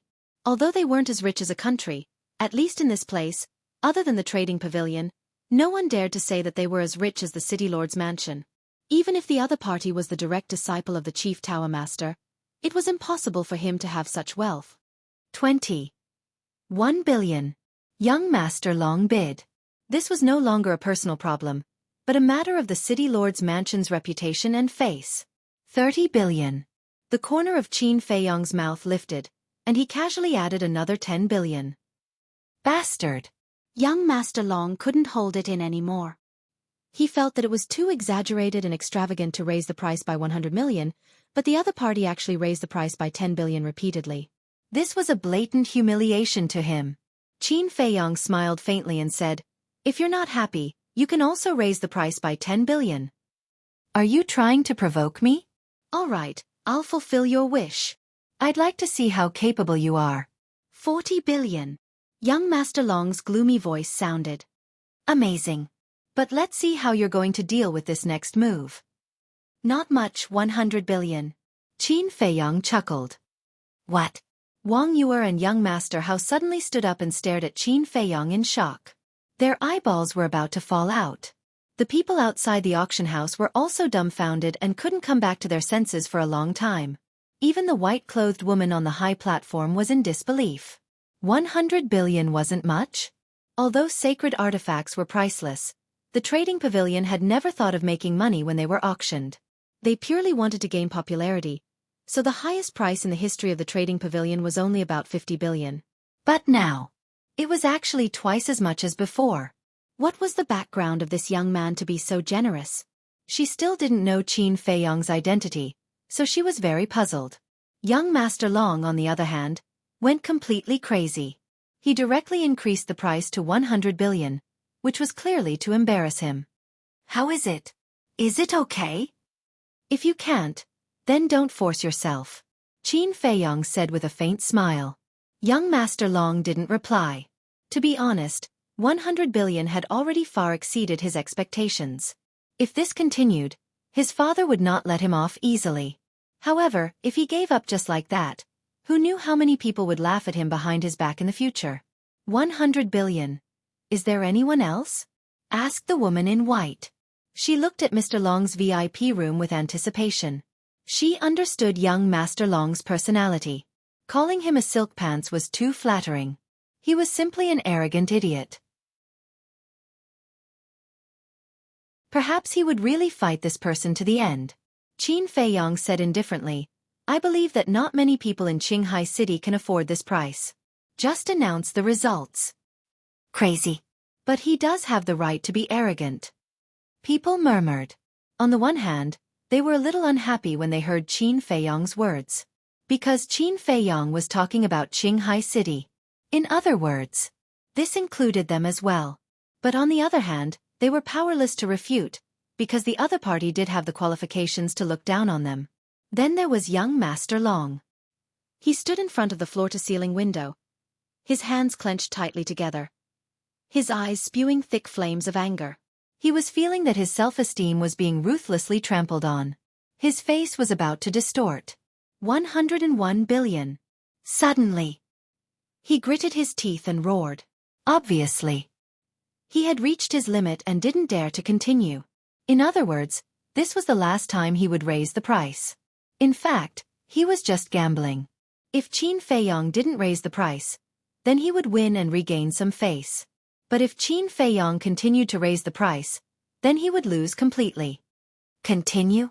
Young Master Hao frowned, looked at Qin Feiyong, and said in a low voice, Brother, although the Saint King ship is a sacred artifact, we don't have to have it. Why don't we just forget about it? If we just let it go like this, I'm afraid some people will laugh at me for the rest of my life. Qin Feiyong said, glancing at Wang Yue as he spoke. Wang Yue raised her eyebrows and said, Can you stop being so sarcastic? I'm just stating a fact. Qin Feiyong said indifferently. Enemies. You'd better get married quickly, lest you fight all day long. Young Master Hao said helplessly. Get lost. Qin Feiyong and Wang Yue shouted at young Master Hao almost at the same time, their eyes full of hostility. Okay. I'm being nosy, you guys continue. Young Master Hao pursed his lips. He could tell that when the two of them were quarreling, bystanders must not interfere. Otherwise, they would definitely attract trouble. Not going to raise the price? Looks like I won. Seeing Qin Feiyong not speaking for a long time, young Master Long muttered to himself. He finally won back a loss. 110 billion. However, before he could let out a sigh of relief, Qin Feiyong's voice sounded again, echoing throughout the auction house for a long time. Bastard! Young Master Long immediately went crazy and smashed the floor-to-ceiling window in front of him with a punch. The people in the auction house couldn't help but look at him sympathetically. But the more it was like this, the more the anger in his heart burned, and the more hatred he had for Qin Feiyong, the more intense it became. However, he seemed to be a little afraid of the white-clothed woman on the high platform, so he didn't make a move here. You're good, we'll see. After saying those words, he turned around and strode out of the VIP room. Congratulations to little brother for winning the Saint King ship. Men, send it to little brother. The white-clothed woman immediately announced the result. Soon, the red-clothed woman who had received Qin Feiyong and the other two quickly walked up to the high platform, took the Saint King ship from the white-clothed woman, and returned the way she came. Next, let's auction the second item. This is a 10,000-year-old dragon flame grass. The starting price is 3,000 gold coins, and each increment must be no less than 100 gold coins. The white-clothed woman took out a crimson medicinal herb and introduced it briefly before continuing the auction. Dragon flame grass. Qin Feiyong glanced at the medicinal herb with a surprised expression. The dragon flame grass was considered a rare medicinal herb, and it was also needed to refine the 9 transformation dragon blood pill. Dong. Just as he was about to bid, there was a knock on the door. Come in, Qin Feiyong said. The door opened, and the red-clothed woman walked in with the Saint King ship. Qin Feiyong glanced at the Saint King ship casually, then pointed to Wang Yue and said with a smile, Just give it to her. Ha! The red-clothed woman was stunned. She had spent more than 100 billion, and she was giving it to someone else just like that? The world of the rich is so hard to understand. The red-clothed woman muttered to herself and respectfully handed the Saint King ship to Wang Yue. Wang Yue was stunned. A saint artifact was definitely a supreme treasure for those below the combat emperor realm. She was just saying it, but she didn't expect Qin Feiyong to really give it to her. She glanced at Qin Feiyong and frowned. Aren't you afraid that I'll take it for myself? It's just a saint artifact. It doesn't matter. Of course, if you really feel bad about it, you can go and persuade your parents and grandfather to cancel our engagement when you go back. Qin Feiyong smiled. Wang Yuer's expression froze and she said angrily, "Bastard, am I so annoying?" She should have been happy to hear that. Because she didn't want to marry Qin Feiyong. But now she didn't know why, but she felt a little uncomfortable. Qin Feiyong said, "It's not that I'm annoying. It's just that our personalities don't match." Seeing Qin Feiyong's indifferent expression, the anger in Wang Yuer's heart rose. "Don't worry, I don't fancy a stinky man like you. Once we return to the deity's lake, I'll immediately persuade them." Divine City. The red-clothed woman's eyes trembled. These three people were actually from Divine City. No wonder even Shen Feiyun didn't dare to offend them. However, the relationship between these two seemed a little complicated. But as a smart person, she knew what to care and what not to care. She looked at Qin Feiyong and asked with a smile, "Young master, do you want to pay now or later?" "Now, take me to a quiet place." Qin Feiyong stood up and said. Because his gold coins were basically with Fatso, and Fatso was far away in Divine City, so he had to avoid young Master Hao and Wang Yuer and ask Fatso to send the money over. "All right. Follow me." The red-clothed woman nodded and turned around to lead Qin Feiyong out of the VIP room. Then, they walked down the corridor. Not long later, the two of them stopped in front of a door. The red-clothed woman pushed open the door. Inside was a lounge with simple decorations. A coffee table. A desk. A bookshelf and 4 chairs. "Young master, please." The red-clothed woman retreated to the side. Qin Feiyong walked in and looked around. Then, he turned to the red-clothed woman and said with a smile, "Wait for me outside." The red-clothed woman was stunned. What was this person doing? It was so mysterious. However, in the face of a guest's request, especially now that she knew that Qin Feiyong was from Divine City, she didn't dare to refuse. "All right then. I'll go make a pot of tea for you." The red-clothed woman smiled. "All right." Qin Feiyong nodded. After the red-clothed woman turned and left, Qin Feiyong immediately closed the door and took out the image crystal. Soon, Fatso's shadow appeared.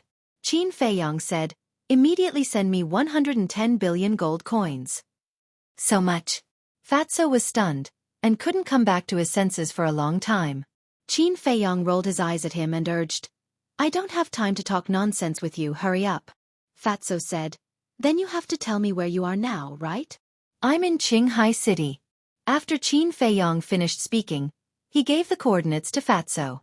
In less than 3 breaths, Fatso appeared in the lounge out of thin air and said, "What are you doing here?" "What else can I do?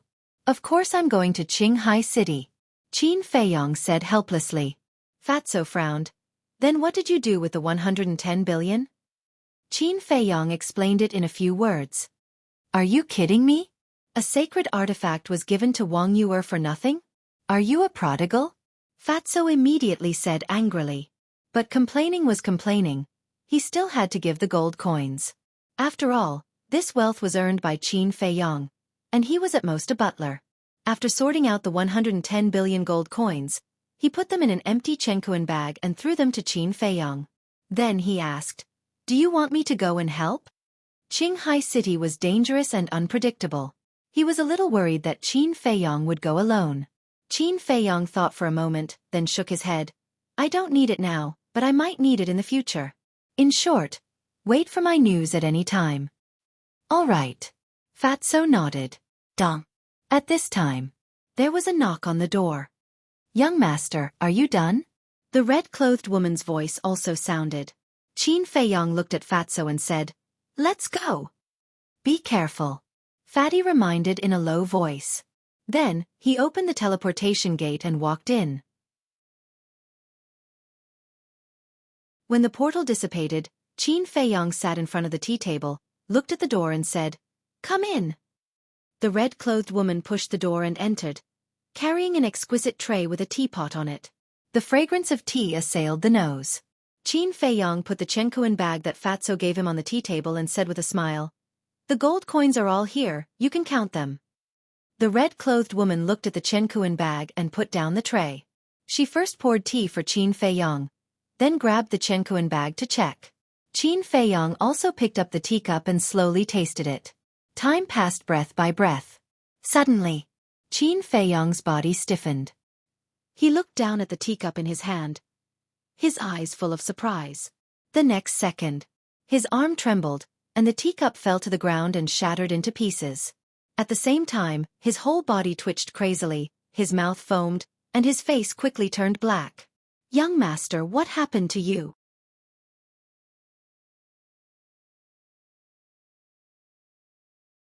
Chapter 988. Not only did Qin Feiyong not answer, but he pushed the woman in red away, then took out a detoxification pill and threw it into his mouth. Obviously, there was poison in the tea.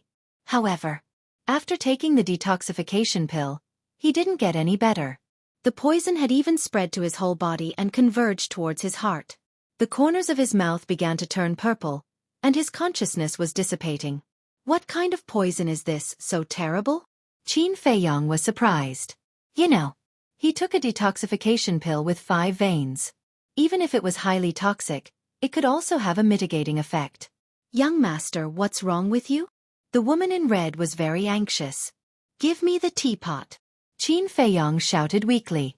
The woman in red looked at the teapot and then at Qin Feiyong, and a terrible idea suddenly appeared in her mind.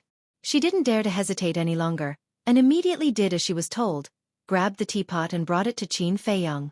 Qin Feiyong also grabbed the teapot and poured it into his mouth. The woman in red was so scared that her face turned pale. She had already thought that there was poison in the tea. Usually, in such a situation, one would find a way to detoxify the poison as soon as possible. But this person actually continued to swallow the poisonous tea. Wasn't this looking for death? But she didn't know that Qin Feiyong was doing this to find a way to detoxify the poison. Because Qin Feiyong didn't know what kind of poison was in the tea. So he had to figure this out before he could think of something to detoxify the poison. While drinking the poisonous tea, he tried to maintain the last bit of consciousness and tasted the tea carefully. Damn it! But in the end, a trace of despair crept up his face. In this tea, other than the taste of tea, he did not taste any other smell. In other words, this kind of poison was colorless and odorless. Unless he found the person who poisoned him, it was impossible to know what kind of poison it was. "Say it! What poison did you put in?" All of a sudden, he grabbed the woman in red's neck and roared with red eyes. "I didn't!" The woman in red shook her head, panicking to the extreme. "You're the one who brought the tea. Who else could it be?" Qin Feiyong tightened his grip, and the woman in red was about to suffocate. He had a good impression of the woman in red, but he never thought that she would try to harm him behind his back. "I really didn't. Please believe me." The woman in red shook her head vigorously.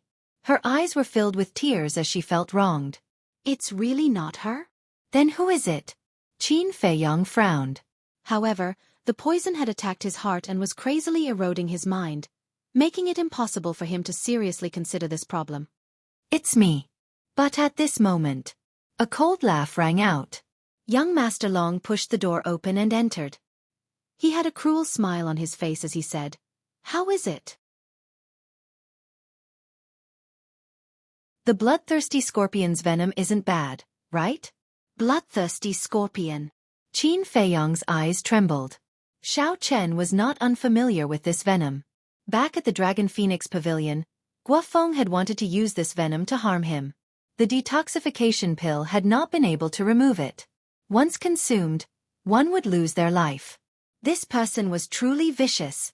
However, he also had to thank young Master Long. Because if young Master Long had not said it, he would never have thought that this was the venom of the bloodthirsty scorpion. Although the venom of the bloodthirsty scorpion was terrifying, it was not fatal to him. Because he just so happened to have the antidote. This antidote was the venom of the blood soul spider. Last time when he dealt with Guofeng, he still had a lot left. Now, he was putting it in his Qiankuan bag. In the blink of an eye.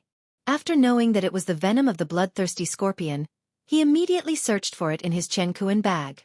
Young Master Long looked at him curiously, not worried at all. Because he didn't believe that Qin Feiyong would have the antidote. 3 breaths passed. Qin Feiyong's last remaining trace of consciousness was about to dissipate. He had even sensed the aura of death. Finally, he found the jade bottle that contained the blood soul spider's poison, pulled out the cork without hesitation, and poured it into his mouth. Ah! The two poisons collided crazily in his body. Intense pain engulfed his entire body, making him wish he was dead. What's going on? The screams alarmed the people outside the auction house. People were bewildered. What's going on? Brother, why did you suddenly scream? Young Master Hao and Wang Yu also heard it. They looked at each other, immediately got up, and rushed to the lounge where Qin Feiyong was at lightning speed. At the same time, in the lounge, young Master Long looked at Qin Feiyong's painful appearance at the moment, and then looked at the jade bottle in Qin Feiyong's hand. A trace of surprise crawled up in his eyes. Could it really be the venom of the blood soul spider? Impossible. He didn't know that I would poison him, let alone that I used the venom of the bloodthirsty scorpion. How could he have prepared the antidote in advance? I must be thinking too much. But in order to avoid any more trouble, it's better to kill him quickly. Young Master Long muttered, killing intent flashing in his eyes, and then he slapped towards Qin Feiyong's head. The poison had not been removed, so how could Qin Feiyong fight back now? He didn't even have the slightest strength to resist. Seeing that young Master Long's palm was about to land, the woman in red suddenly stood in front of him, quickly raised her hand and slapped it. No! Qin Feiyong shouted. The woman in red was only a battle monarch, and young Master Long was a battle emperor. How could she be a match for young Master Long? She was simply courting death by doing so. And now, although he didn't have the strength to resist, it was still easy to deal with young Master Long. But it was too late. Boom! The two of them slapped together, and a terrifying wave of destructive air instantly spread out.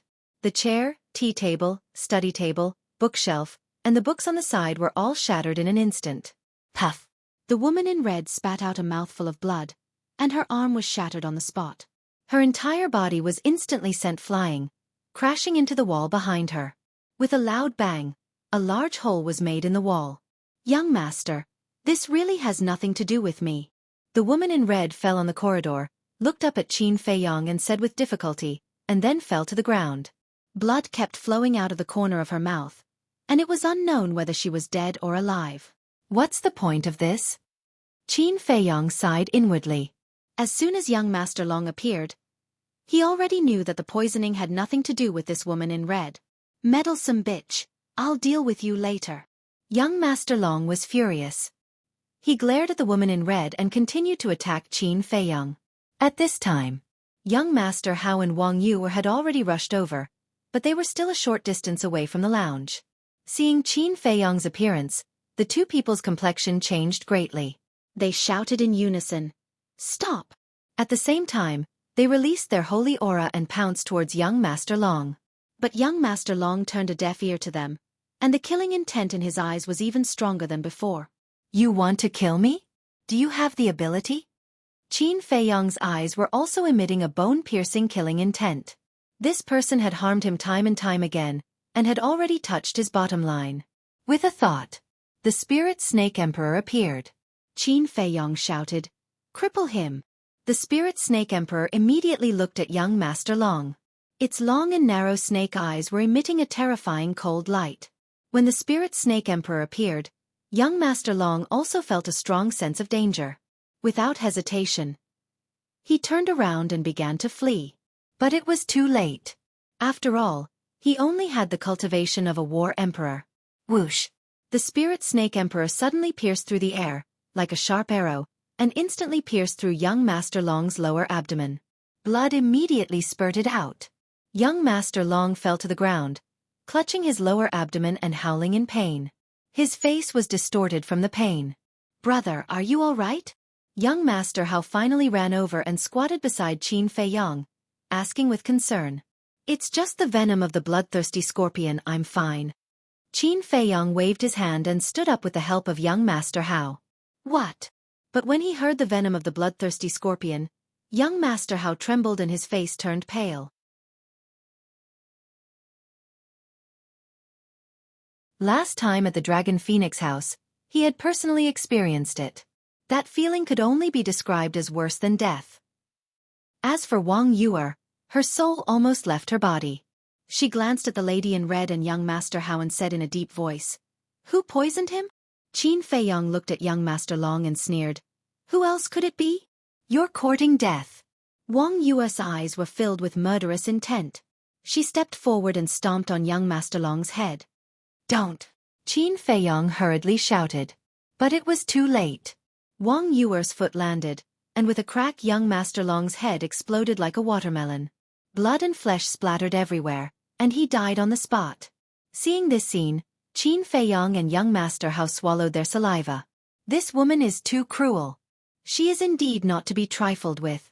Wang Yuer snorted and said, "This kind of scum should have been killed at the city gate."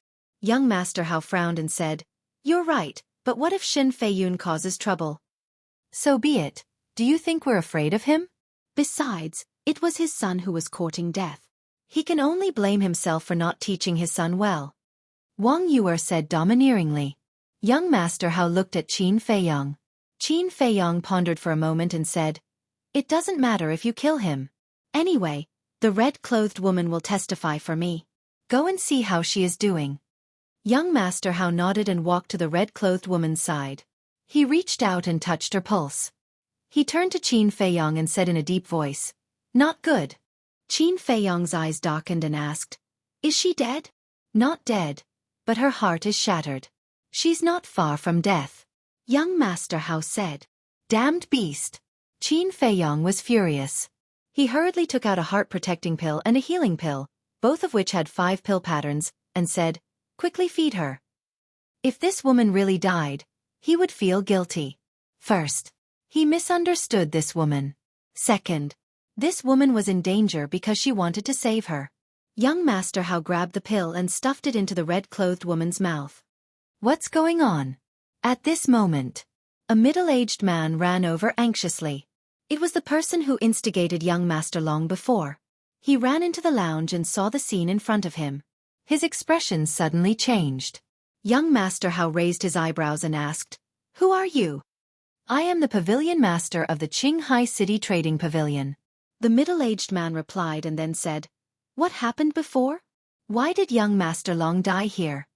Young Master Hao suddenly said, "So you are Fu Xiong?" The middle-aged man was stunned. He sized up Qin Feiyong and the other two. His body suddenly trembled as he said in shock, "You are?" Young Master Hao said in a deep voice, "It doesn't matter who we are. What's important is, how do you plan to deal with this matter?" "What is it?" Fu Xiong looked confused. Young Master Hao said, "This young Master Long poisoned my brother's tea, and it was the venom of the blood-killing scorpion." "What?" Fu Xiong's face turned pale. Young Master Hao said, "Don't say that this has nothing to do with your trading pavilion." "What do you mean?" Fu Xiong was confused. Qin Feiyong and Wang Yu also looked at young Master Hao suspiciously. Wasn't young Master Long the one who poisoned the tea? How could it have anything to do with the trading pavilion? Young Master Hao looked at Qin Feiyong and asked, "Was this pot of tea personally brewed by the staff of the trading pavilion and delivered here?" "I don't know if she brewed it personally, but I can be sure that she delivered it personally." "But she should have brewed it personally," Qin Feiyong said. "Isn't that right? She brewed it personally and delivered it personally. How could young Master Long have the chance to poison it?" "So, I guess that either this woman was bribed by young Master Long, or someone else colluded with young Master Long and did something to the tea," Young Master Hao said. Qin Feiyong thought for a while and nodded. "That seems to make sense." Fu Xiong panicked and hurriedly waved his hand. "No, no, no, the staff of the trading pavilion would never do such a thing. There must be other reasons." Young Master Hao glanced at the woman in red and said, "Well, let's wait for her to wake up." "Okay." Fu Xiong nodded, then turned to look at the guards not far away and said, "Go and inform Shen Feiyun to come and lie down." "Yes." A guard responded respectfully and hurriedly turned around and ran away. Fu Xiong secretly wiped the cold sweat, then looked at Qin Feiyong and the other two and said with a flattering smile, "Young Master, young Miss, why don't we go to the room next door and sit for a while?" Young Master Hao said, "No need, just get someone to bring us a few chairs." "Okay." Fu Xiong hurriedly responded, then looked at the staff and said angrily, "What are you waiting for? Go quickly." In addition, tell the people in the auction house that today's auction is over. Don't gather here and do what you need to do. At that moment, you're tuning in to the Xueqi's Martial Arts Saga YouTube channel. Don't forget to subscribe and join us on this journey to catch the most captivating stories.